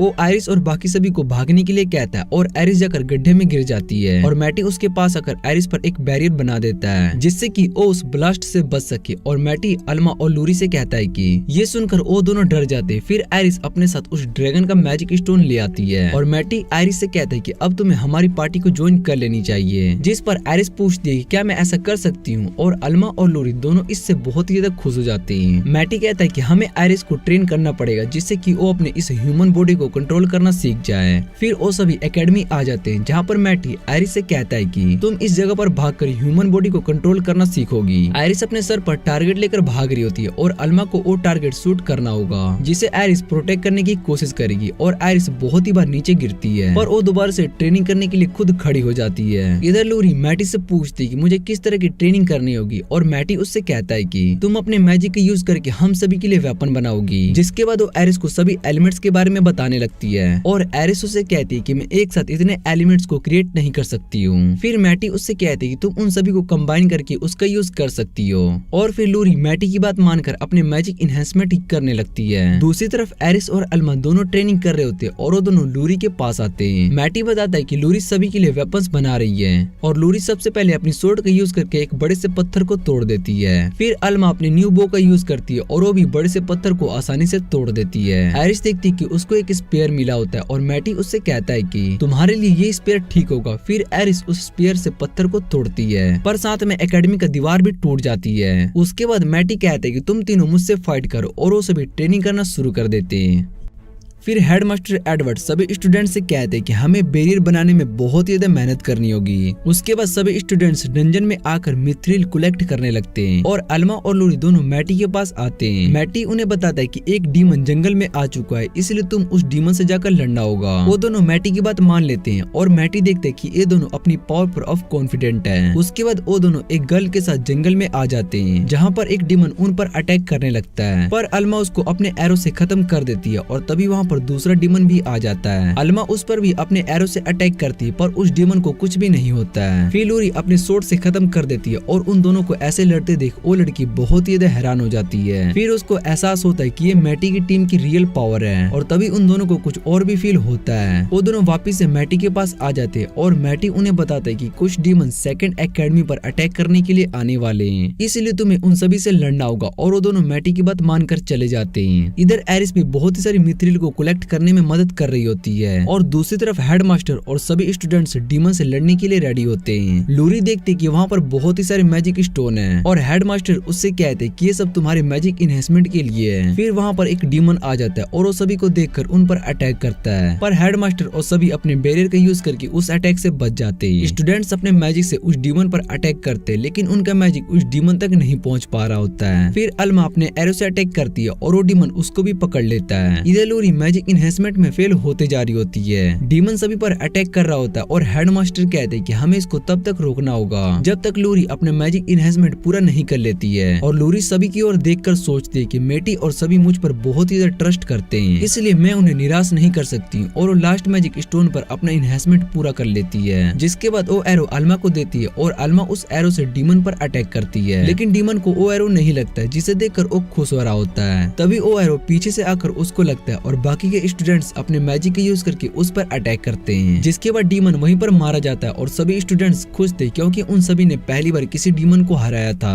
तभी वहाँ पर और भी डीमंस आ जाते हैं और उन्हें देखकर सब डर रहे होते हैं और अल्मा उनसे फाइट करने के लिए जा रही होती है। लूरी उससे कहती है कि तुम उनका सामना नहीं कर सकती हो और अल्मा लूरी से कहती है कि हमें मैटी पर भरोसा रखना चाहिए और वो उन सभी को प्रोटेक्ट कर लेगा। और उसके बाद वहाँ पर मैटी आ जाता है और एक डीमन को खत्म कर देता है। मैटी उन सभी डीमन को भागने का मौका देता है पर वो मैटी की बात नहीं सुनते हैं और उस पर अटैक करने लगते हैं। जिसके बाद मैटी एक एक करके सभी डीमंस को अपनी सोर्ड से काटने लगता है। फिर अल्मा और लूरी दोनों को हक कर लेती है और उसके बाद मैटी बताता है कि उसने बैरियर का काम पूरा कर लिया है। जिसके बाद वो सभी नीचे आते जहाँ पर मैटी बैरियर को एक्टिवेट कर लेता है और पूरा रॉयल कैपिटल पर बैरियर लग जाता है। तभी आयरिस बताती है कि बहुत ही सारे डीमंस यहाँ पर आ रहे हैं और लूरी कहती है कि शायद से वो भी डीमन उस क्रिस्टल की वजह से यहाँ पर आ रहे होंगे। मैटी बताता है कि हमें उन सभी से डरने की जरूरत नहीं है और वैसे भी हम सभी मोस्टर को हरा सकते हैं। उसके बाद वो सभी दीवार पर आ जाते हैं और हेडमास्टर एडवर्ड सभी स्टूडेंट से कहते हैं कि हमें उन सभी मोस्टर को खत्म करना होगा और मोस्टर अटैक करने के लिए आ रहे होते हैं पर वो सभी मैटी के ट्रैप में फंसकर खत्म हो रहे होते हैं। इधर स्टूडेंट्स भी उन मोस्टर को अपने मैजिक से हरा देता है और तभी आयरिस बताती है कि कुछ बड़े मोस्टर अटैक करने के लिए आ रहे हैं। जिसके बाद मैटी और सभी ग्राउंड में टेलीपोर्ट हो जाते हैं और मैटी हेडमास्टर से कहता है कि यहाँ से आगे हम मैनेज कर लेंगे। फिर मैटी आयरिस को उठाकर उस बड़े से मोस्टर पर मारता है जिससे कि वो नीचे नीचे गिर जाता है और उसके बाद वो सभी मॉन्स्टर को भी हरा देते हैं। तभी वहाँ पर एक वॉइड ओपन हो जाता है और मैटी बताता है कि ये वॉइड मैंने बहुत ही टाइम बाद देखा है। ये सभी मॉन्स्टर को अपने अंदर एब्जॉर्ब कर लेगा जिससे कि एक बड़ा सा मॉन्स्टर बन जाएगा। और वॉइड के जाने के बाद वहाँ पर एक बहुत ही बड़ा मॉन्स्टर आ जाता है जिसे देखकर अल्मा और लूरी दोनों बहुत ही ज्यादा डर जाती है। और मैटी कहता है कि मैं इससे लड़ने जा रहा हूँ। वो आयरिस से कहता है कि तुम इसके पैरों पर अटैक करो और आयरिस उस मॉन्स्टर के पैरों पर अटैक करती है। इधर मैटी उस मॉन्स्टर की आंख पर अपनी सोर्ड से अटैक करता है और वो मॉन्स्टर खुद को हील कर लेता है। जिसके बाद मैटी अपने मैजिक इनहेंसमेंट का यूज करके उस मॉन्स्टर से लड़ने लगता है, पर मैटी के सभी अटैक उसको हील कर रहे होते हैं। फिर मैटी अपने मैजिक सर्कल का यूज करता है जिससे कि उस मॉन्स्टर को अटैक जाकर लग रहे होते हैं। जैसे ही वो खुद को हील करने जाता है तभी मैटी उसके सर काट देता है जिससे कि वो मॉन्स्टर मर जाता है। फिर मैटी सभी से कहता है कि तुम यहाँ पर आ सकते हो और ये मॉन्स्टर अब खत्म हो चुका है। मैटी बताता है कि वो रॉयल कैपिटल के बाहर के डंजन में जाने वाला है और यहाँ पर अब उसके लिए कुछ भी नहीं बचा है। उसने रॉयल कैपिटल को प्रोटेक्ट करने के लिए एक बैरियर भी बना दिया है। और अगले दिन मैटी इस बारे में हेडमास्टर से बात करता है। हेडमास्टर मैटी से कहते हैं कि मुझे पता था कि तुम एक दिन इस एकेडमी को छोड़कर चले जाओगे, पर मुझे दुख इस बात का है कि स्टूडेंट्स अब तुमसे कुछ और नहीं सीख पाएंगे। मैटी बताता है कि वो बाहर के डंजन्स में ड्रैगन वेनिस पर इन्वेस्टिगेट करने के लिए जा रहा है और हेडमास्टर इसके लिए मान जाते हैं। वो मैटी से कहते हैं कि तुम हमेशा यहाँ के स्टूडेंट रहोगे और अगर तुम्हें कभी भी मदद चाहिए होगी तो रॉयल कैपिटल तुम्हारी मदद जरूर करेगी। लूरी सोच रही होती कि मैटी यहाँ से जाने वाला है और वो इस बात से सैड थी। फिर हेडमास्टर कहता है कि तुम सब भी मैटी के साथ जा सकती हो और ये सुनने के बाद वो सभी खुश हो जाते हैं। मैटी, अल्मा, लूरी और एरिस अपने न्यू एडवेंचर पर जाने के लिए निकल जाते हैं। वो सभी इस बात से बहुत ही ज्यादा एक्साइटेड होते हैं। इसी के साथ ये पार्ट यहीं पर एंड हो जाता है। तो मिलते हैं इसके अगले पार्ट में। अगर वीडियो अच्छी लगे तो वीडियो को लाइक करके चैनल को सब्सक्राइब जरूर कर लेना। मैटी और सभी अपने एडवेंचर पर जा रहे होते हैं और उन सभी को एक बच्चा देखकर बहुत ही खुश हो रहा होता है और उनकी जर्नी के लिए गुड लक कहता है। जिसे सुनने के बाद अल्मा और लूरी दोनों बहुत ही ज्यादा खुश हो जाती है और कहती है कि शायद से हमें इस जर्नी पर बहुत ही ज्यादा मजे आने वाले हैं। फिर मैटी उनसे कहता है कि हम मजे करने के लिए नहीं जा रहे, हमें सबसे पहले हमें अपने मिशन को पूरा करना है। हम सभी मिलकर डंजन में जाने वाले। जिसे सुनकर अल्मा बताते कि वो डंजन बहुत ही खतरनाक है और वहाँ पर 100 से भी ज्यादा फ्लोर्स है, लेकिन हमें परेशान होने की जरूरत नहीं है, हम डंजन सिटी में सेफ रहेंगे। और मैटी उनसे पूछते कि ये डंजन सिटी क्या है। फिर लूरी बताते कि डंजन सिटी के ऊपर एक सिटी बनाया गया है जिसे डंजन सिटी कहते हैं। और ये सुनकर मैटी हैरान हो जाता है। वो सोचते है कि मेरे पास्ट लाइफ में तो ऐसा कुछ भी नहीं था। और अल्मा मैप निकाल कर बताती है कि हमें मिलकर डंजन जाने में बहुत ही दिन का टाइम लगेगा।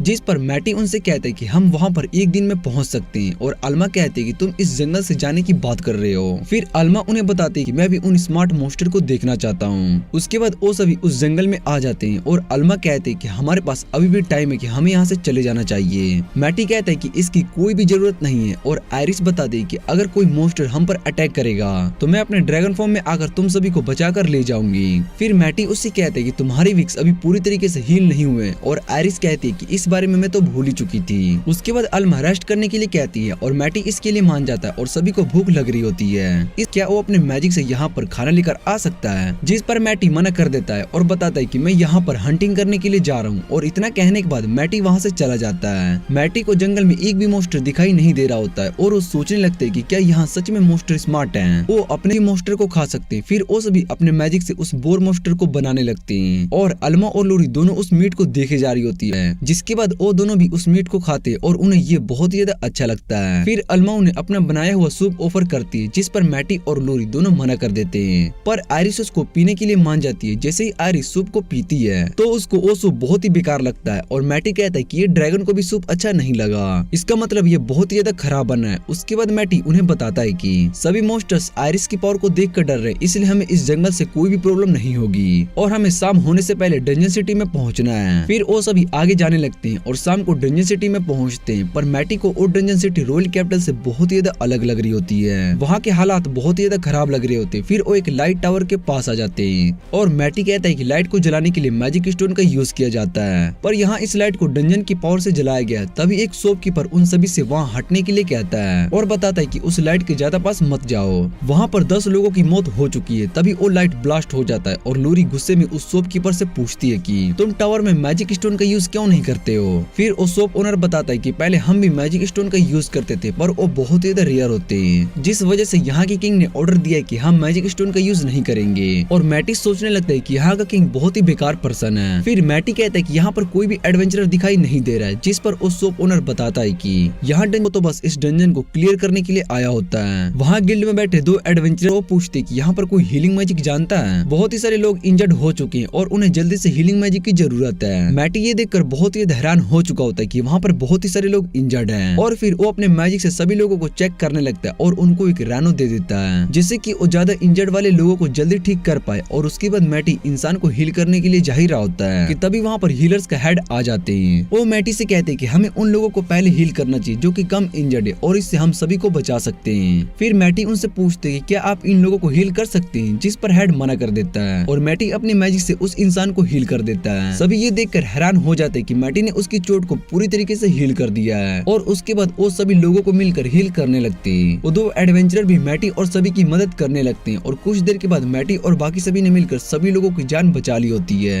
हेड मैटी से पूछते हैं कि क्या तुम एक हीलर हो और मैटी बताता है कि मैं अपनी हीलिंग मैजिक बहुत ही कम यूज करता हूँ, जिसे सुनकर वो हैरान हो जाता है और मैटी से कहता है कि तुम्हारी हीलिंग पावर्स बहुत ही ज्यादा स्ट्रॉन्ग है। फिर मैटी हेड से यहाँ के पिस्कल किंग के बारे में पूछते हैं जो कि बहुत ही अच्छे हैं, जिस पर हेड बताता है कि हमारे पिस्कल किंग नींद में ही मारे गए। हमने उनकी बॉडी को ठीक करने के लिए एग्जामिन भी किया पर उनको किसी भी तरह की बीमारी नहीं थी और मैटी को बात समझ में आने लगती है। फिर वो सभी वहाँ से जाने लगते हैं और मैटी सोच रहा होता है कि इन सब के पीछे डीमन है और शायद से यहाँ का किंग भी एक डीमन है जिसने कि यहाँ के पिस्कल किंग को मारा है। और फिर मैटी वापस आकर रॉयल एकेडमी के प्रिंसिपल को लेटर लिख रहा होता है। फिर वो लेटर अल्मा को देता है और अल्मा बताती कि ये तो एक फेक लेटर है, जिसके बाद मैटी बताता है कि इस बॉक्स के नीचे वाले साइड में असली लेटर को रखा गया है, ये मेरा और प्रिंसिपल का आइडिया और हम इसी तरह से लेटर लिखकर एक दूसरे को भेजते हैं। और मैटी ने उस लेटर में यहाँ के किंग के बारे में लिखा होता है, जिसके बाद सभी सोने लगते हैं। पर मैटी और लूरी को नींद नहीं आ रही होती है और ये पहली बार था कि वो सभी एक साथ सो रहे थे। अगले दिन मैटी और बाकी सभी डंजन के पास पहुंचते और उसके बाद वो एक लेटर में मैटी और उसके ग्रुप के बारे में लिख देती है। मैटी भी उस लेटर को पढ़ लेता है और तभी आयरिस मैटी से कहती है कि मुझे भूख लगी है और मैटी रिसेप्शन वाली लड़की से कहता है वहाँ से जाने लगती है और दो लोग भी उनका पीछा कर रहे होते हैं। मैटी लूरी और सभी को दूसरी साइड चलने के लिए कहता है और लूरी मैटी से कहती है कि हमारा होटल तो दूसरी तरफ है। फिर मैटी अपने टेलीपैथी मैजिक का यूज करके बताता है कि किंग ने हमें पकड़ने के लिए कुछ आदमी भेजे हैं और वो सभी इस समय हमारा पीछा कर रहे हैं और बाकी सभी मैटी की बात समझ जाते हैं। उसके बाद वो सभी टेलीपोर्ट हो जाते हैं, जिसे देखकर वो सभी लोग हैरान हो जाते हैं और मैटी को ढूंढने लगते हैं। तभी उनके पीछे मैटी आ जाता है और उनसे कहता है कि मैं अपने होटल का रास्ता भूल चुका हूँ, तो क्या आप मुझे होटल का रास्ता बता सकते हो। जिस पर उनमें से एक मैटी को होटल का रास्ता बता देता है और मैटी उससे कहता है कि मैंने तुम्हें ये तो नहीं बताया कि मैं किस होटल में रह रहा हूँ, तो भला तुम्हें कैसे पता चला कि मेरा होटल उस तरफ है। अब वो लोग सब समझ गए होते हैं कि मैटी को सब कुछ पता चल चुका है, इसलिए वो मैटी को पकड़ लेते हैं और सभी से कहते हैं कि हमें किंग ने भेजा है तुम्हें पकड़ने के लिए, अब तुम सब हमारे साथ चलोगे। और मैटी भी डरने की एक्टिंग कर रहा होता है, जिसे देखकर लूरी और अल्मा दोनों हंसने लगती है। उन सभी को लग रहा होता है कि मैटी उन सब में से सबसे कमजोर है और बस हीलिंग मैजिक ही आता है उसको, पर वो ये नहीं जानते कि मैटी बहुत ही ज्यादा स्ट्रॉन्ग है। और उसके बाद मैटी आयरिस से कहते हैं कि तुम इन सभी को मार कर बेहोश कर दो। आयरिस उनसे लड़ने के लिए आगे आती है और इधर एक आदमी आयरिस पर अपने वेपन से अटैक करता है, पर उसका वेपन ही टूट जाता है। आयरिस उन सभी को मारकर बेहोश कर देती है और इधर मैटी के पास प्रिंसिपल का लेटर आया होता है और मैटी उस लेटर को पढ़ने लगता है। उस लेटर में लिखा होता है कि रॉयल एकेडमी से एक आदमी यहाँ पर मैटी से मिलने के लिए आने वाला है और वो उसको डंजन में मिलेगा। फिर मैटी ये बात अल्मा और लूरी को बताता है और उसके बाद सभी डंजन में चले जाते हैं, जहाँ पर उन्हें कोई भी दिखाई नहीं दे रहा होता है। लूरी मैटी से कहता है कि वो अभी शायद से यहाँ पर नहीं आया है और मैटी कहता है कि वो यहाँ पर आ चुका है और उस आदमी को सामने आने के लिए कहता है। फिर एक आदमी उनके सामने आता है और वो मैटी से कहता है कि मुझे रॉयल कैपिटल से भेजा गया और मेरा नाम ईक है। वो मैटी से कहता है कि मुझे किंग ने छुपने का ऑर्डर दिया था और उन्हें पता था कि मैटी उसे ढूंढ लेगा और अगर मैटी की जगह पर कोई और होता तो वो मुझे नहीं ढूंढ पाता। फिर एक मैटी से कहता है कि मैं यहाँ पर डंजन सिटी से किंग को अरेस्ट करने के लिए आया हूँ और किंग ने मुझे इसके ऑर्डर भी दिए। मैटी उनकी मदद करने के लिए मान जाता है और अल्मा और लूरी से पूछते हैं क्या हमें इनकी मदद करनी चाहिए, जिस पर वो सभी मान जाती है। और फिर मैटी किंग के मैंशन से बाहर आ जाता है और वो अपने मैजिक का यूज करके देखता है कि मैंशन के बाहर पहले से ही बहुत ही सारे लोग हैं और उस शायद से हमें रोकने के लिए आए हैं। फिर एक कहता है कि हमारे प्लान के बारे में इन्हें कैसे पता चला और अब हमें किसी और दिन इनको पकड़ने के लिए आना होगा, पर मैटी मना कर देता है और बताता है कि हम मैंशन के अंदर जाकर किंग को पकड़ेंगे और उसके बाद वो सभी अंदर आते हैं। तभी उन पर सभी लोग अपने मैजिक से अटैक कर देते हैं, जिससे लूरी अपने बैरियर से रोक देती है और मैटी उन सभी को अपने लाइट मैजिक का यूज करके हरा देता है। मैटी कहता है किंग यहाँ पर नहीं है और लूरी बताते है किंग ऊपर अपने ऑफिस में होगा, जिस पर मैटी कहता है किंग वहाँ पर भी नहीं है, मैंने पहले ही मैंशन को पूरी तरीके से स्कैन कर लिया है और मुझे पता चल गया है कि किंग यहाँ मैंशन के बेसमेंट में छुपा हुआ है। फिर एक बताता है कि इस मैप में बेसमेंट के बारे में कुछ भी इंफॉर्मेशन नहीं है और मैटी वहाँ दीवार पर एक फोटो को टच करता है जिससे कि बेसमेंट का रास्ता खुल जाता है। और इधर किंग सोच रहा होता है क्या उन सभी लोगों को मैटी ने रोक दिया होगा, लेकिन अगर ऐसा होता तो इस समय वो सभी खुशी से चिल्ला रहे होते हैं और इसका मतलब वो मैटी से हार गए। फिर मैटी किंग के सामने आ जाता है और किंग उसको देखकर उससे पूछता है कि तुम कौन हो। असल में किंग को मैटी के बारे में नहीं पता होता कि वो दिखने में कैसा है। उसके बाद मैटी के दोस्त भी वहाँ पर आ जाते हैं और मैटी किंग को अपना नाम बताता है, जिसके बाद किंग मैटी से कहता है कि मुझे पता है कि तुम यहाँ पर आओगे, इसलिए मैंने पहले यहाँ पर अपने बहुत ही सारे आदमी तुम्हें रोकने के लिए रखे हैं। और वो अटैक करने के लिए बोलता है, जिसके बाद बहुत ही सारे लोग मैटी पर अटैक करते हैं पर मैटी उन सभी को हरा देता है और किंग को समझ में आ जाता है कि मैटी बहुत ही ज्यादा पावरफुल है। फिर एक किंग से पूछते हैं कि मुझे रॉयल कैपिटल से ऑर्डर मिला है कि मैं तुम्हें यहाँ पर अरेस्ट करने के लिए आया हूँ, जिसे सुनने के बाद किंग उससे कहता है कि तुम मुझे अरेस्ट नहीं कर सकते हो। और तभी मैटी किंग को मारकर बेहोश कर देता है और वो इक से कहता है कि तुम इसको अपने साथ रॉयल कैपिटल ले चलो और मुझे यहाँ पर इनके साथ इन्वेस्टिगेट करना है कि किंग को हमारे प्लान के बारे में कैसे पता चला।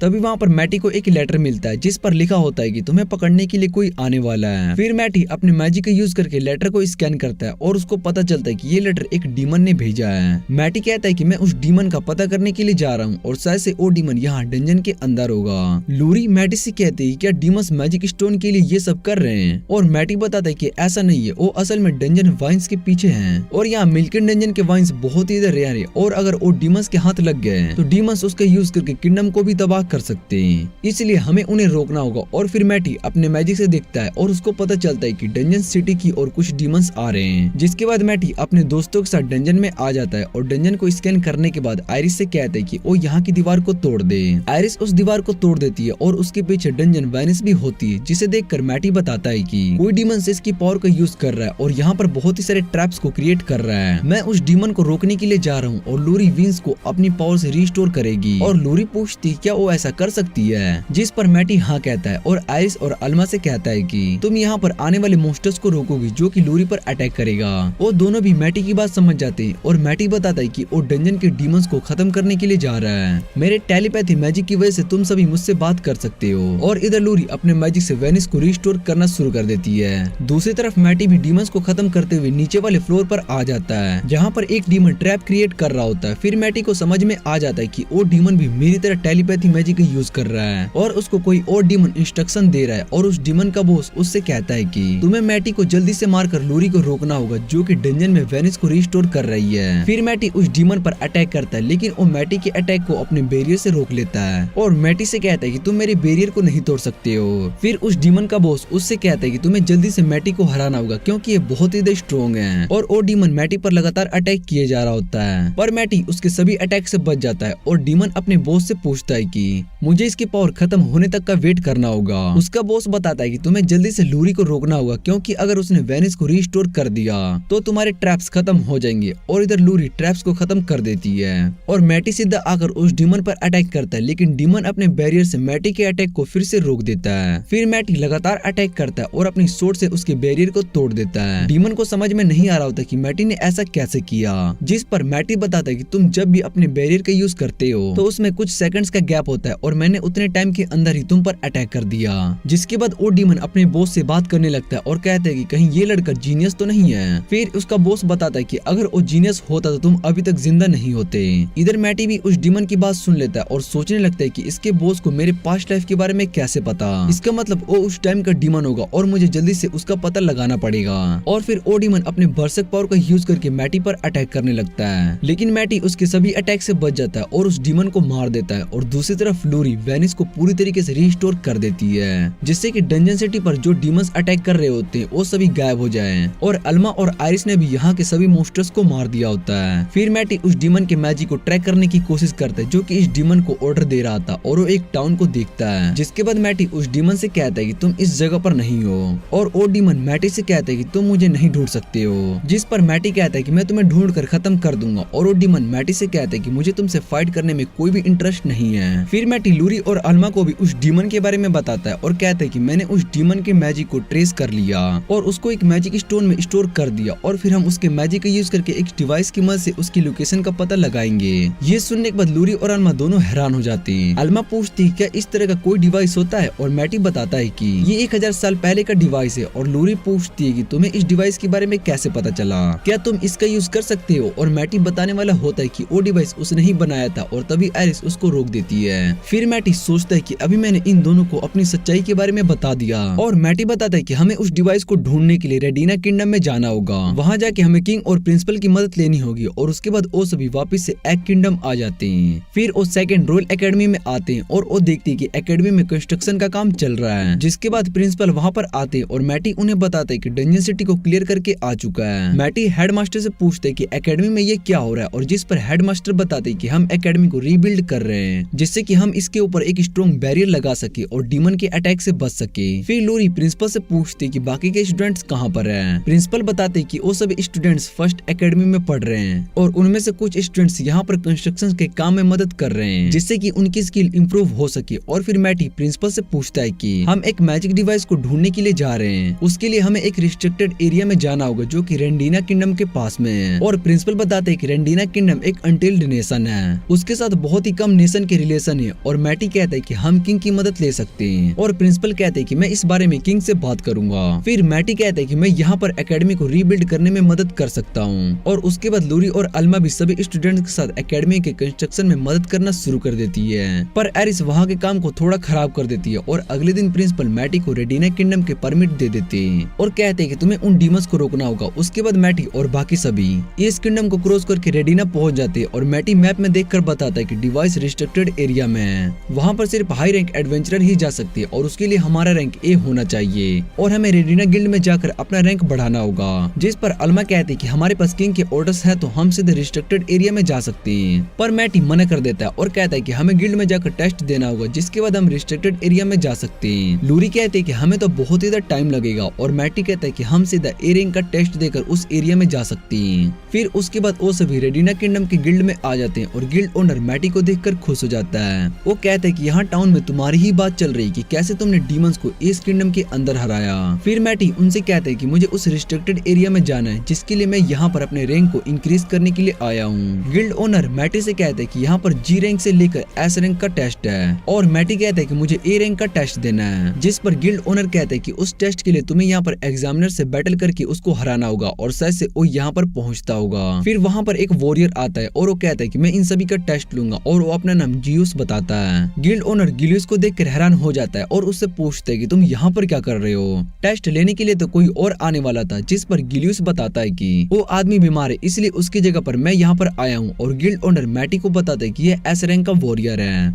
इसने अभी तक जितने भी लोगों का टेस्ट लिया वो सभी इससे हार चुके हैं। और ये सुनकर अल्मा और लूरी थोड़ी परेशान हो जाती है। फिर गियूस कहता है कि वो सभी बहुत ही कमजोर थे और इधर मैटी भी उससे लड़ने के लिए मान जाता है क्योंकि उसको पता चल गया होता है कि गियूस सच में बहुत ही स्ट्रॉन्ग है। उसके बाद वो सभी बाहर बैटल करने के लिए आ जाते हैं जहाँ पर गियूस आयरिस अल्मा और लूरी तीनों को बिना टेस्ट किए पास कर देता है और मैटी से कहता है कि तुम मेरे साथ फाइट करोगे।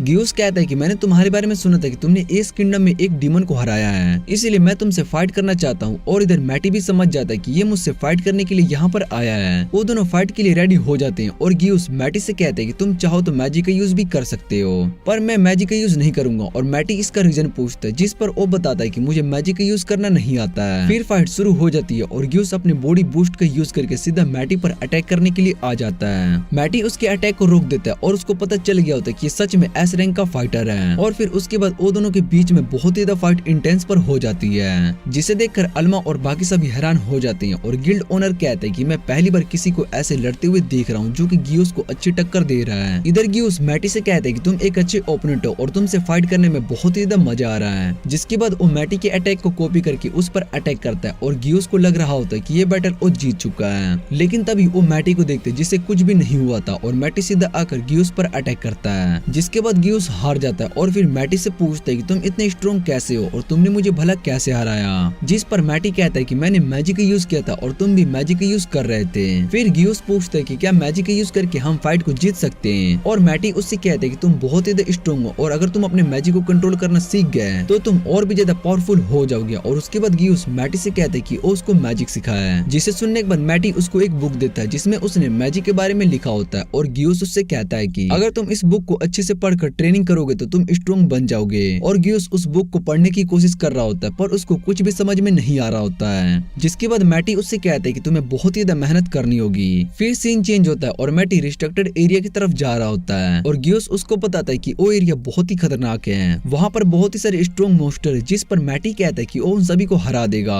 गियोस मैटी से कहता है कि तुमने मुझे हरा दिया, फिर भी तुम ए रैंक बनकर वहाँ पर क्यों नहीं जा रहे हो? तुम चाहो तो एस रैंक का भी टाइटल ले सकते हो। पर मैटी मना कर देता है और बताता है कि मैं बस कुछ काम से वहाँ रिस्ट्रिक्टेड एरिया में जा रहा हूँ। और गियोस मैटी से कहता है कि अगर तुम्हें मेरी मदद की जरूरत होगी तो मुझे बता देना, मैं तुम्हारी मदद करने के लिए जरूर आऊंगा। और मैटी भी ये सुनकर खुश हो जाता है। उसके बाद मैटी और बाकी सभी उस रिस्ट्रिक्टेड एरिया में आ जाते हैं, जहाँ पर वो अपना परमिट दिखाकर अंदर जाते हैं। उन्हें गार्ड्स ने एक वीजा भी दिया होता है और अल्मा कहती है कि यहाँ पर आना तो बहुत ही ज्यादा आसान था। जिस पर मैटी कहता है कि इस वीजा पर एक सीक्रेट कोड है और इसमें हमारे बारे में लिखा है। हम इस रिस्ट्रिक्टेड एरिया में एंटर हो चुके हैं, जिसके बाद कुछ डीमंस अब हम पर अटैक करने के लिए आएंगे और शायद से वो गार्ड्स भी डीमन होंगे। फिर मैटी उन्हें एक डिवाइस देता है और लूरी से कहते हैं कि इस डिवाइस के यूज करके हम सभी डीमंस को सुला सकते हैं। इसलिए तुम और अल्मा दोनों डीमंस के पास जाके डिवाइस का यूज करोगे और मैं इधर आयरिस के साथ मिलकर उन सभी का ध्यान अपनी ओर करूंगा। फिर मैटी अल्मा और लूरी का क्लोन बना देता है और उसके बाद सामने जाने लगते हैं, जिसे देखकर दुश्मन उन पर अटैक करते हैं और आयरिस और मैटी दोनों सभी एरिस को रोक देते हैं। एरिस उन पर अटैक करने के लिए जा रही होती है, पर मैटी उसको रोक देता है और उससे कहता है कि तुम उन सभी को मार दोगी, इसलिए तुम्हारा अटैक करना ठीक नहीं होगा। और इधर अल्मा और लूरी दोनों उन सभी दुश्मन के पीछे जा चुकी होती है। लूरी उस डिवाइस का यूज करती है जो कि उसको मैटी ने दिया होता है और उस डिवाइस के अंदर एक स्मोक आता है, जिसे स्मेल करने के बाद सभी नींद में चले जाते हैं। और मैटी उन सभी के पास आता है और वो देखते हैं कि अब वो सो चुके हैं। फिर वो लूरी और अल्मा को ढूंढने लगता है और वो देखते हैं कि उस डिवाइस की वजह से वो भी सो चुके हैं।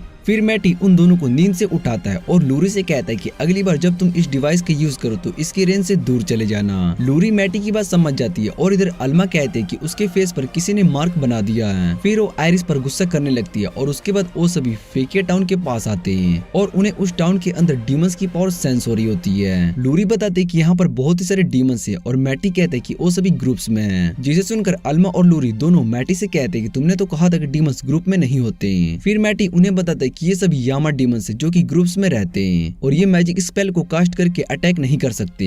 मैटी कहता है कि हमें इस टाउन के अंदर जाना होगा और अल्मा गेट से बाहर बहुत ही सारे गार्ड्स को देखती है और कहती है कि हम सामने नहीं जा सकते। जिसके बाद मैटी उन्हें एक सीक्रेट रास्ते से लेकर जाता है, जिसका यूज सिर्फ डीमंस ही टाउन में जाने के लिए करते हैं। फिर वो सभी उस रास्ते से जाने लगते हैं और उन्हें पता चलता है कि ये रास्ता एक सीवर है, जिस वजह से यहाँ पर बहुत ही बुरी स्मेल आ रही है। आगे मैटी को एक डीमन सेंस होता है और अल्मा कहती है कि हमें उस डीमन को हराकर आगे जाना होगा। पर मैटी कहते हैं कि हम उस डीमन के सामने से जाएंगे, लेकिन किसी को भी कुछ समझ में नहीं आ रहा होता है। जिसके बाद मैटी अपने मैजिक का यूज करके वॉल के अंदर चल जाता है। फिर वो उस डीमन पर अपने मैजिक का यूज करता है, जिससे कि वो डीमन वहीं पर फ्रीज हो जाता है और उसके सामने से सभी जा रहे होते हैं और आयरिस उस डीमन को चिढ़ाकर चली जाती है। इधर टाउन के अंदर आने के बाद मैटी देखता है कि सभी लोग बहुत ही अजीब बिहेव कर रहे हैं। फिर वो एक आदमी को देखता है और उसको पता चलता है कि इस पर डीमंस ने मैजिक का यूज किया है। उसके बाद वो सभी आगे जाते हैं और देखते हैं कि सभी लोग एक फैक्ट्री के अंदर जा रहे हैं और एक लड़की उन सभी पर अपना मैजिक कास्ट करती है, जिसे देखकर लूरी कहती है कि वो लड़की असल में एक डीमन है और मैटी कहते हैं कि हमें भी इस फैक्ट्री के अंदर जाना होगा। फिर वो सभी पर अपना मैजिक कास्ट कर देता है, जिससे कि डीमन का मैजिक उन पर काम न करे और मैटी उन सभी से कहता है कि तुम्हें एक्ट करना होगा कि तुम सभी उनके कंट्रोल में हो। जिसके बाद आयरिस जा रही होती है और तभी वो नीचे गिर जाती है, जिसे देखकर गार्ड्स वहाँ पर आ जाते हैं और वो सभी एक्टिंग करके फैक्ट्री के अंदर चले जाते हैं। वो देखते हैं कि फैक्ट्री के अंदर माइनिंग का काम हो रहा होता है और मैटी बताता है कि ये रैंकिंग मैजिक स्टोन है, जो कि मैजिक एक्सप्लोड करने के काम आता है और इतने सारे मैजिक स्टोन से तो ये कंट्री को भी तबाह कर सकते हैं, इसलिए हमें इन्हें रोकना होगा। और मैटी सोच रहा होता है कि इन सभी डीमंस को कोई हाई रैंक डीमन ही कंट्रोल कर रहा है, हमें उसको ढूंढकर हराना होगा। और फिर मैटी अल्मा और लूरी से कहता है कि यहाँ पर टोटल 32 डीमन है और हमें उन सभी को हराना होगा। अल्मा कहती है कि हमें अलग अलग जाकर उन सभी से फाइट करने चाहिए, पर मैटी कहता है कि ये प्लान ठीक नहीं है, क्योंकि अगर हमने एक को भी मार दिया तो बाकी सभी को ये पता चल जाएगा कि यहाँ पर कोई ह्यूमन है जो कि डीमंस को मार रहा है। फिर अल्मा कहती है कि हम एक साथ उनको खत्म कर सकते हैं, पर मैटी मना कर देता है और बताता है कि एक साथ अटैक करने से सभी मारे जा सकते हैं। फिर लूरी पूछती है कि हम उन्हें कैसे रोकेंगे और मैटी कहता है कि मेरे पास एक प्लान है। और कुछ देर के बाद वहाँ पर मैजिक रिलीज होता है, जिसे देखकर डीमंस उसकी तरफ जाने लगते हैं और उन सभी डीमंस का लीडर उन्हें ऑर्डर देता है कि जिसने भी इस मैजिक को रिलीज किया है तुम उन्हें मार दो। और जैसे डीमंस वहाँ पर पहुँचते हैं तो मैटी उन्हें मारना शुरू कर देता है। ये देखकर बाकी के डीमंस भी वहाँ पर आने लगते हैं और मैटी उन सभी को मार रहा होता है। फिर हमें मैटी के प्लान के बारे में बताया जाता है, जहाँ पर मैटी ने बताया होता है कि हम आयरिस को चारा बनाकर सभी डीमंस को मारेंगे। इसके लिए वो पहले आयरिस के मैजिक को रिलीज करेगा, जिसे देखकर सभी डीमंस यहाँ पर आएंगे और मैटी का ये प्लान काम कर रहा होता है। उसने बहुत ही सारे डीमंस को मार दिया होता है और दूसरी तरफ अल्मा और लोरी भी डीमंस को मार रही होती है। पर डीमंस के लीडर को मैटी का प्लान समझ में आ गया होता है, इसलिए वो सभी डीमन से कहता है कि तुम अपने आसपास के एरिया को स्कैन करो और पता लगाओ कि ये अटैक कौन कर रहा है। मैटी ये प्लान समझ जाता है और वो सभी से कहता है कि तुम अपनी पावर का यूज करना बंद कर दो, क्योंकि बिना पावर के हम ह्यूमन से और हमारे मैजिक को सेंस नहीं कर पाएंगे। इधर बचे हुए डीमंस वापस से अपने लीडर के पास आ चुके थे और उनका लीडर कहता है कि अब हमें सभी मैजिक स्टोन को ब्लास्ट करना होगा, जिससे कि ये टाउन और यहाँ के लोग भी मारे जाएंगे। और दूसरी तरफ मैटी सोच रहा होता है कि अब मुझे उन सभी डीमंस को एक साथ खत्म करना होगा। तभी एक डीमन पर अटैक होता है और वो अटैक गियोस ने किया होता है, जिसके बाद डीमंस गियोस से लड़ने लगते हैं। इधर मैटी को भी गियोस की पावर सेंस होने लगती है और वो आकर देखते हैं कि वहाँ पर गियोस डीमन से लड़ रहा होता है। मैटी भी 2 डीमंस को मार देता है और बचे हुए डीमंस को आयरिस अपने स्पेयर से मार देती है। उसके बाद बस वो हाई रैंक का डीमन ही बच गया होता है और गियोस मैटी से कहता है कि ये फाइट हम दोनों के बीच में होगी, इसलिए तुम बीच में मत आना।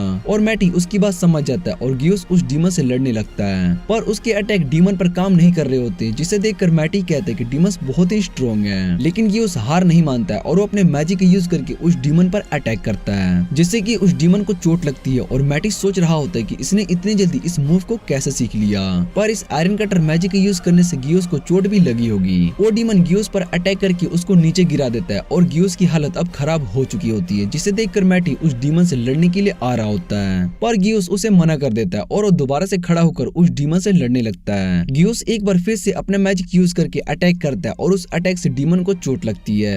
फिर डीमन भी गियोस से अपना सबसे स्ट्रॉन्ग मैजिक यूज करने के लिए कह रहा होता है और इधर गियोस भी अपना अटैक करता है, पर गियोस के अटैक से वो डीमन नीचे गिर जाता है और कुछ देर के बाद गियोस भी नीचे गिर जाता है। मैटी और सभी गियोस के पास आते हैं और इधर गियोस हंसते हुए कहता है कि मुझे बहुत ही ज्यादा डर लग रहा है। फिर वो डीमन अल्मा और लोरी पर अटैक किए जा रहा होता है, तभी मैटी उसको आकर रोक देता है और मैटी को उस डीमन के अंदर से बहुत ही ज्यादा पावरफुल होने लगती है। जिसके बाद वो डीमन मैटी से कहता है कि अब हम जल्द ही मिलने वाले हैं। इतना कहने के बाद वो डीमन वहाँ से गायब हो जाता है। मैटी बताता है कि जिसने भी उस डीमन को कंट्रोल किया था वो बहुत ही ज्यादा पावरफुल डीमन था और वही डीमन था जो कि डंजन सिटी के डीमंस को कंट्रोल कर रहा था। इधर गियोस मैटी से जल्दी उसको हील करने के लिए कहता है और मैटी उसको हील कर देता है। सभी डीमंस के मरने के बाद उस टाउन के लोग भी वापस से नॉर्मल हो गए होते हैं और गियोस कहता है कि इन सभी लोगों से मैं बात करता हूँ। फिर गियोस उन सभी से कहता है कि मैं एक एस रैंक एडवेंचरर हूँ जो कि यहाँ पर रेडिना किंगडम से आया हूँ और अब से यहाँ की रिस्पॉन्सिबिलिटी मेरी है। गियोस मैटी से कहता है कि अगर इस टाउन का कोई भी लॉर्ड नहीं है तो एस रैंक एडवेंचरर होने के कारण मैं यहाँ का लॉर्ड बन सकता हूँ। फिर वो एक आदमी को बुलाता है और वो आदमी बताता है कि मैं यहाँ का फैक्ट्री का ओनर हूँ, जिसके बाद गियोस उसको इस टाउन का लॉर्ड बना देता है। ये सुनकर मैटी और बाकी सभी हैरान हो जाते हैं और कहते हैं कि ये सारी रिस्पॉन्सिबिलिटी अब इस आदमी के ऊपर डाल रहा है। फिर गियोस मैटी को रिस्ट्रिक्टेड एरिया में जाने का परमिट दे देता है और उससे कहता है कि अगली बार हम जब मिलेंगे तो मैं पहले से और भी ज्यादा स्ट्रॉन्ग बन चुका हूँ। इतना कहने के बाद गियोस वहाँ से चला जाता है और मैटी भी अपने सफर पर जाने लगता है। वो सभी कुछ दिनों के बाद वहाँ उस रिस्ट्रिक्टेड एरिया में आ जाते हैं, जहाँ पर उन्हें एक एशियन रन दिखाई देता है और मैटी मन में ही कहते हैं कि मैंने इस रन को बनाया है। उसके बाद वो सभी रन्स के अंदर जाने लगते हैं और आयरिस कहती है कि क्या मैं इस जगह को तोड़कर इंट्रेंस ढूंढना शुरू कर दूं? पर मैटी मना कर देता है क्योंकि उसको पता था कि आयरिस की पावर इस रन्स को नहीं तोड़ पाएगी। फिर मैटी अपने मैजिक का यूज करता है, जिसके बाद रन्स का एंट्रेंस ओपन हो जाता है और मैटी उसके अंदर जंप कर देता है और वो अल्मा और लोरी को भी जंप करने के लिए कहता है। वो दोनों जंप करने में बहुत ही ज्यादा डर रही होती, पर अपने मैजिक का यूज करके वो दोनों भी नीचे आ जाती है, जहाँ वो उस डिवाइस को देखती है जिसके बारे में मैटी ने उन्हें बताया होता है। फिर मैटी उन दोनों से कहता है कि यहाँ एशियन रन के अंदर बहुत ही सारे रेयर वेपन्स हैं, तुम जाकर उन्हें ढूंढ सकती हो। और वो दोनों वहाँ से चले जाते हैं और आयरिस कहती है कि मैं यहाँ पर खाना ढूंढने के लिए जा रही हूँ, जिस पर मैटी कहता है कि इस जगह पर खाने के लिए कुछ भी नहीं होगा और वैसे भी 1000 साल के बाद वो चीज खराब हो चुकी होगी। फिर लोरी मैटी के पास एक सोर्ड लेकर आती है, जिसे देखकर मैटी हैरान हो जाता है और सोचने लगता है कि इस सोर्ड को मैंने बनाया था, पर ये बहुत ही ज्यादा काम की नहीं है। और इधर अल्मा एक स्पेयर को लेकर आ रही होती है जो कि बहुत ही ज्यादा भारी होता है और मैटी से कहती है कि आयरिस स्पेयर का यूज कर सकती है। मैटी उसको बताता है कि वो स्पेयर बहुत ही खतरनाक है और इसका यूज करके आयरिस हम सभी को मार सकती है।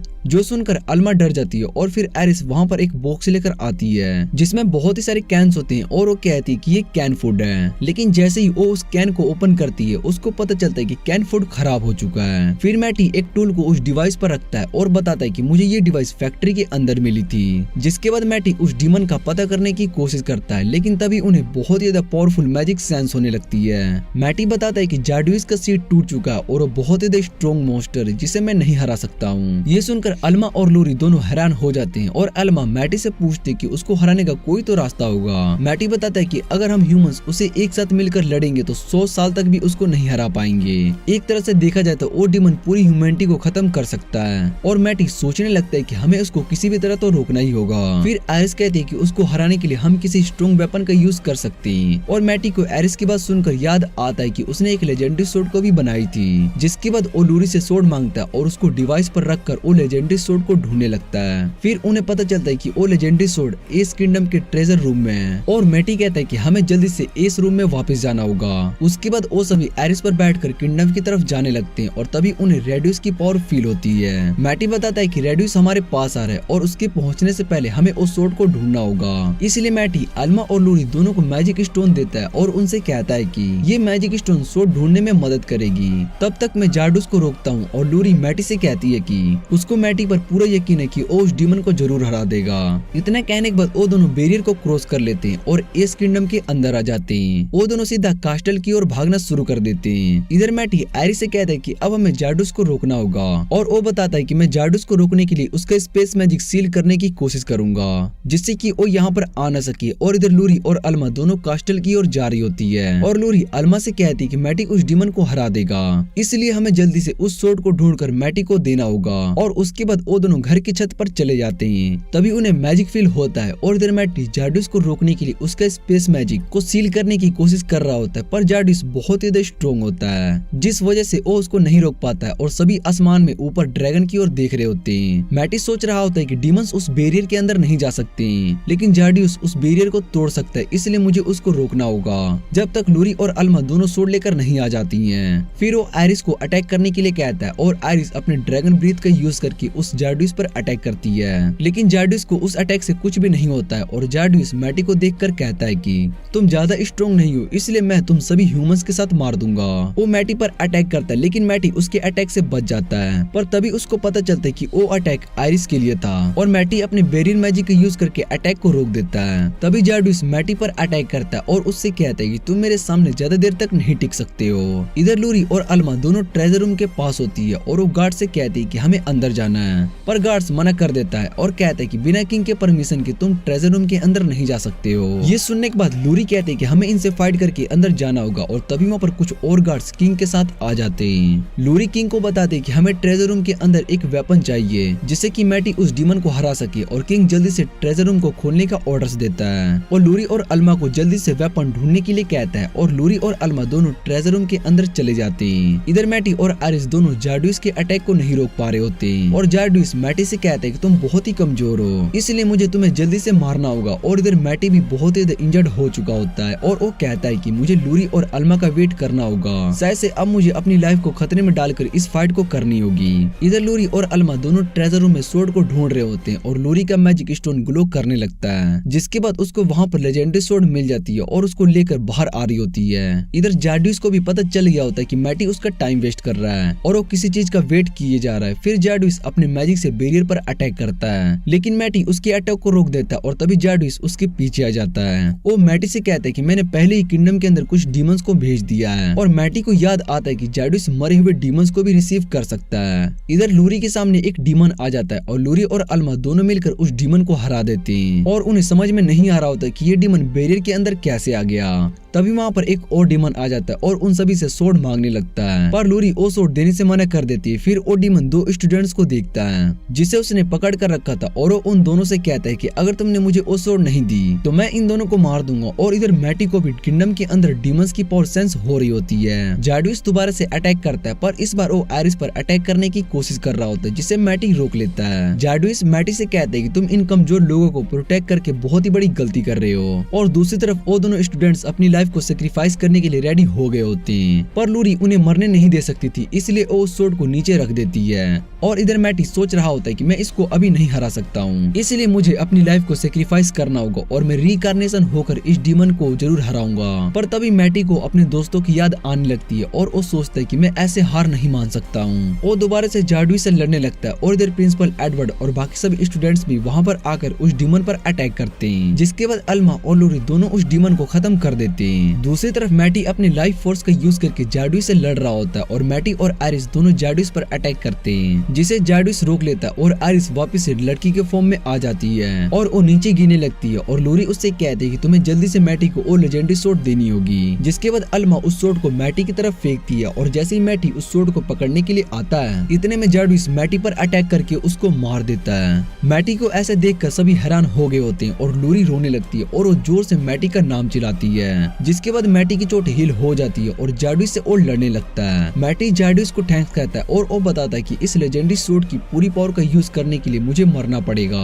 मैटी जाडुइस को थैंक्स कहता है और बताता है कि इस लेजेंडरी सोर्ड को पूरी तरीके से यूज करने के लिए मुझे मारना पड़ेगा, लेकिन तुमने मुझे मारकर मेरा काम आसान कर दिया। जिसके बाद अब इस सोर्ड की पावर पूरी तरीके से वापस आ चुकी है और मैं भी पहले से बहुत ही पावरफुल हो चुका हूँ। फिर वो दोनों लड़ने लगते हैं और मैटी जाडुइस से भी फास्ट हो जाता है और जाडुइस को यकीन नहीं हो रहा होता कि कोई ह्यूमन इतना स्ट्रॉन्ग कैसे हो सकता है। जिसके बाद मैटी उससे कहते हैं कि मैं ह्यूमैनिटी का सबसे स्ट्रॉन्ग वॉरियर हूँ, जिसके पास वीकेस्ट क्रिस्ट है, और इतना कहने के बाद वो अपनी सोर्ड से जाडुइस पर अटैक करके उसको मार देता है। मरने से पहले जाडुइस मैटी को बताता है कि अभी बहुत ही सारे डीमंस हैं जो कि स्ट्रॉन्ग है, और इतना कहने के बाद वो वहाँ से गायब हो जाता है। मैटी इस बैटल को जीत जाता है और लोरी उसके पास आकर उसको हक कर लेती है और उससे कहती है कि तुम्हें ठीक देखकर मैं बहुत ही ज्यादा खुश हूँ। फिर प्रिंसिपल एडवर्ड भी वहाँ पर आते हैं और मैटी को उसकी मदद के लिए थैंक्स कहते हैं। वो बताते हैं कि अब एस किंगडम को कुछ भी नहीं हुआ है, बस कुछ बिल्डिंग ही टूट गई जिसे वो रिपेयर कर लेंगे।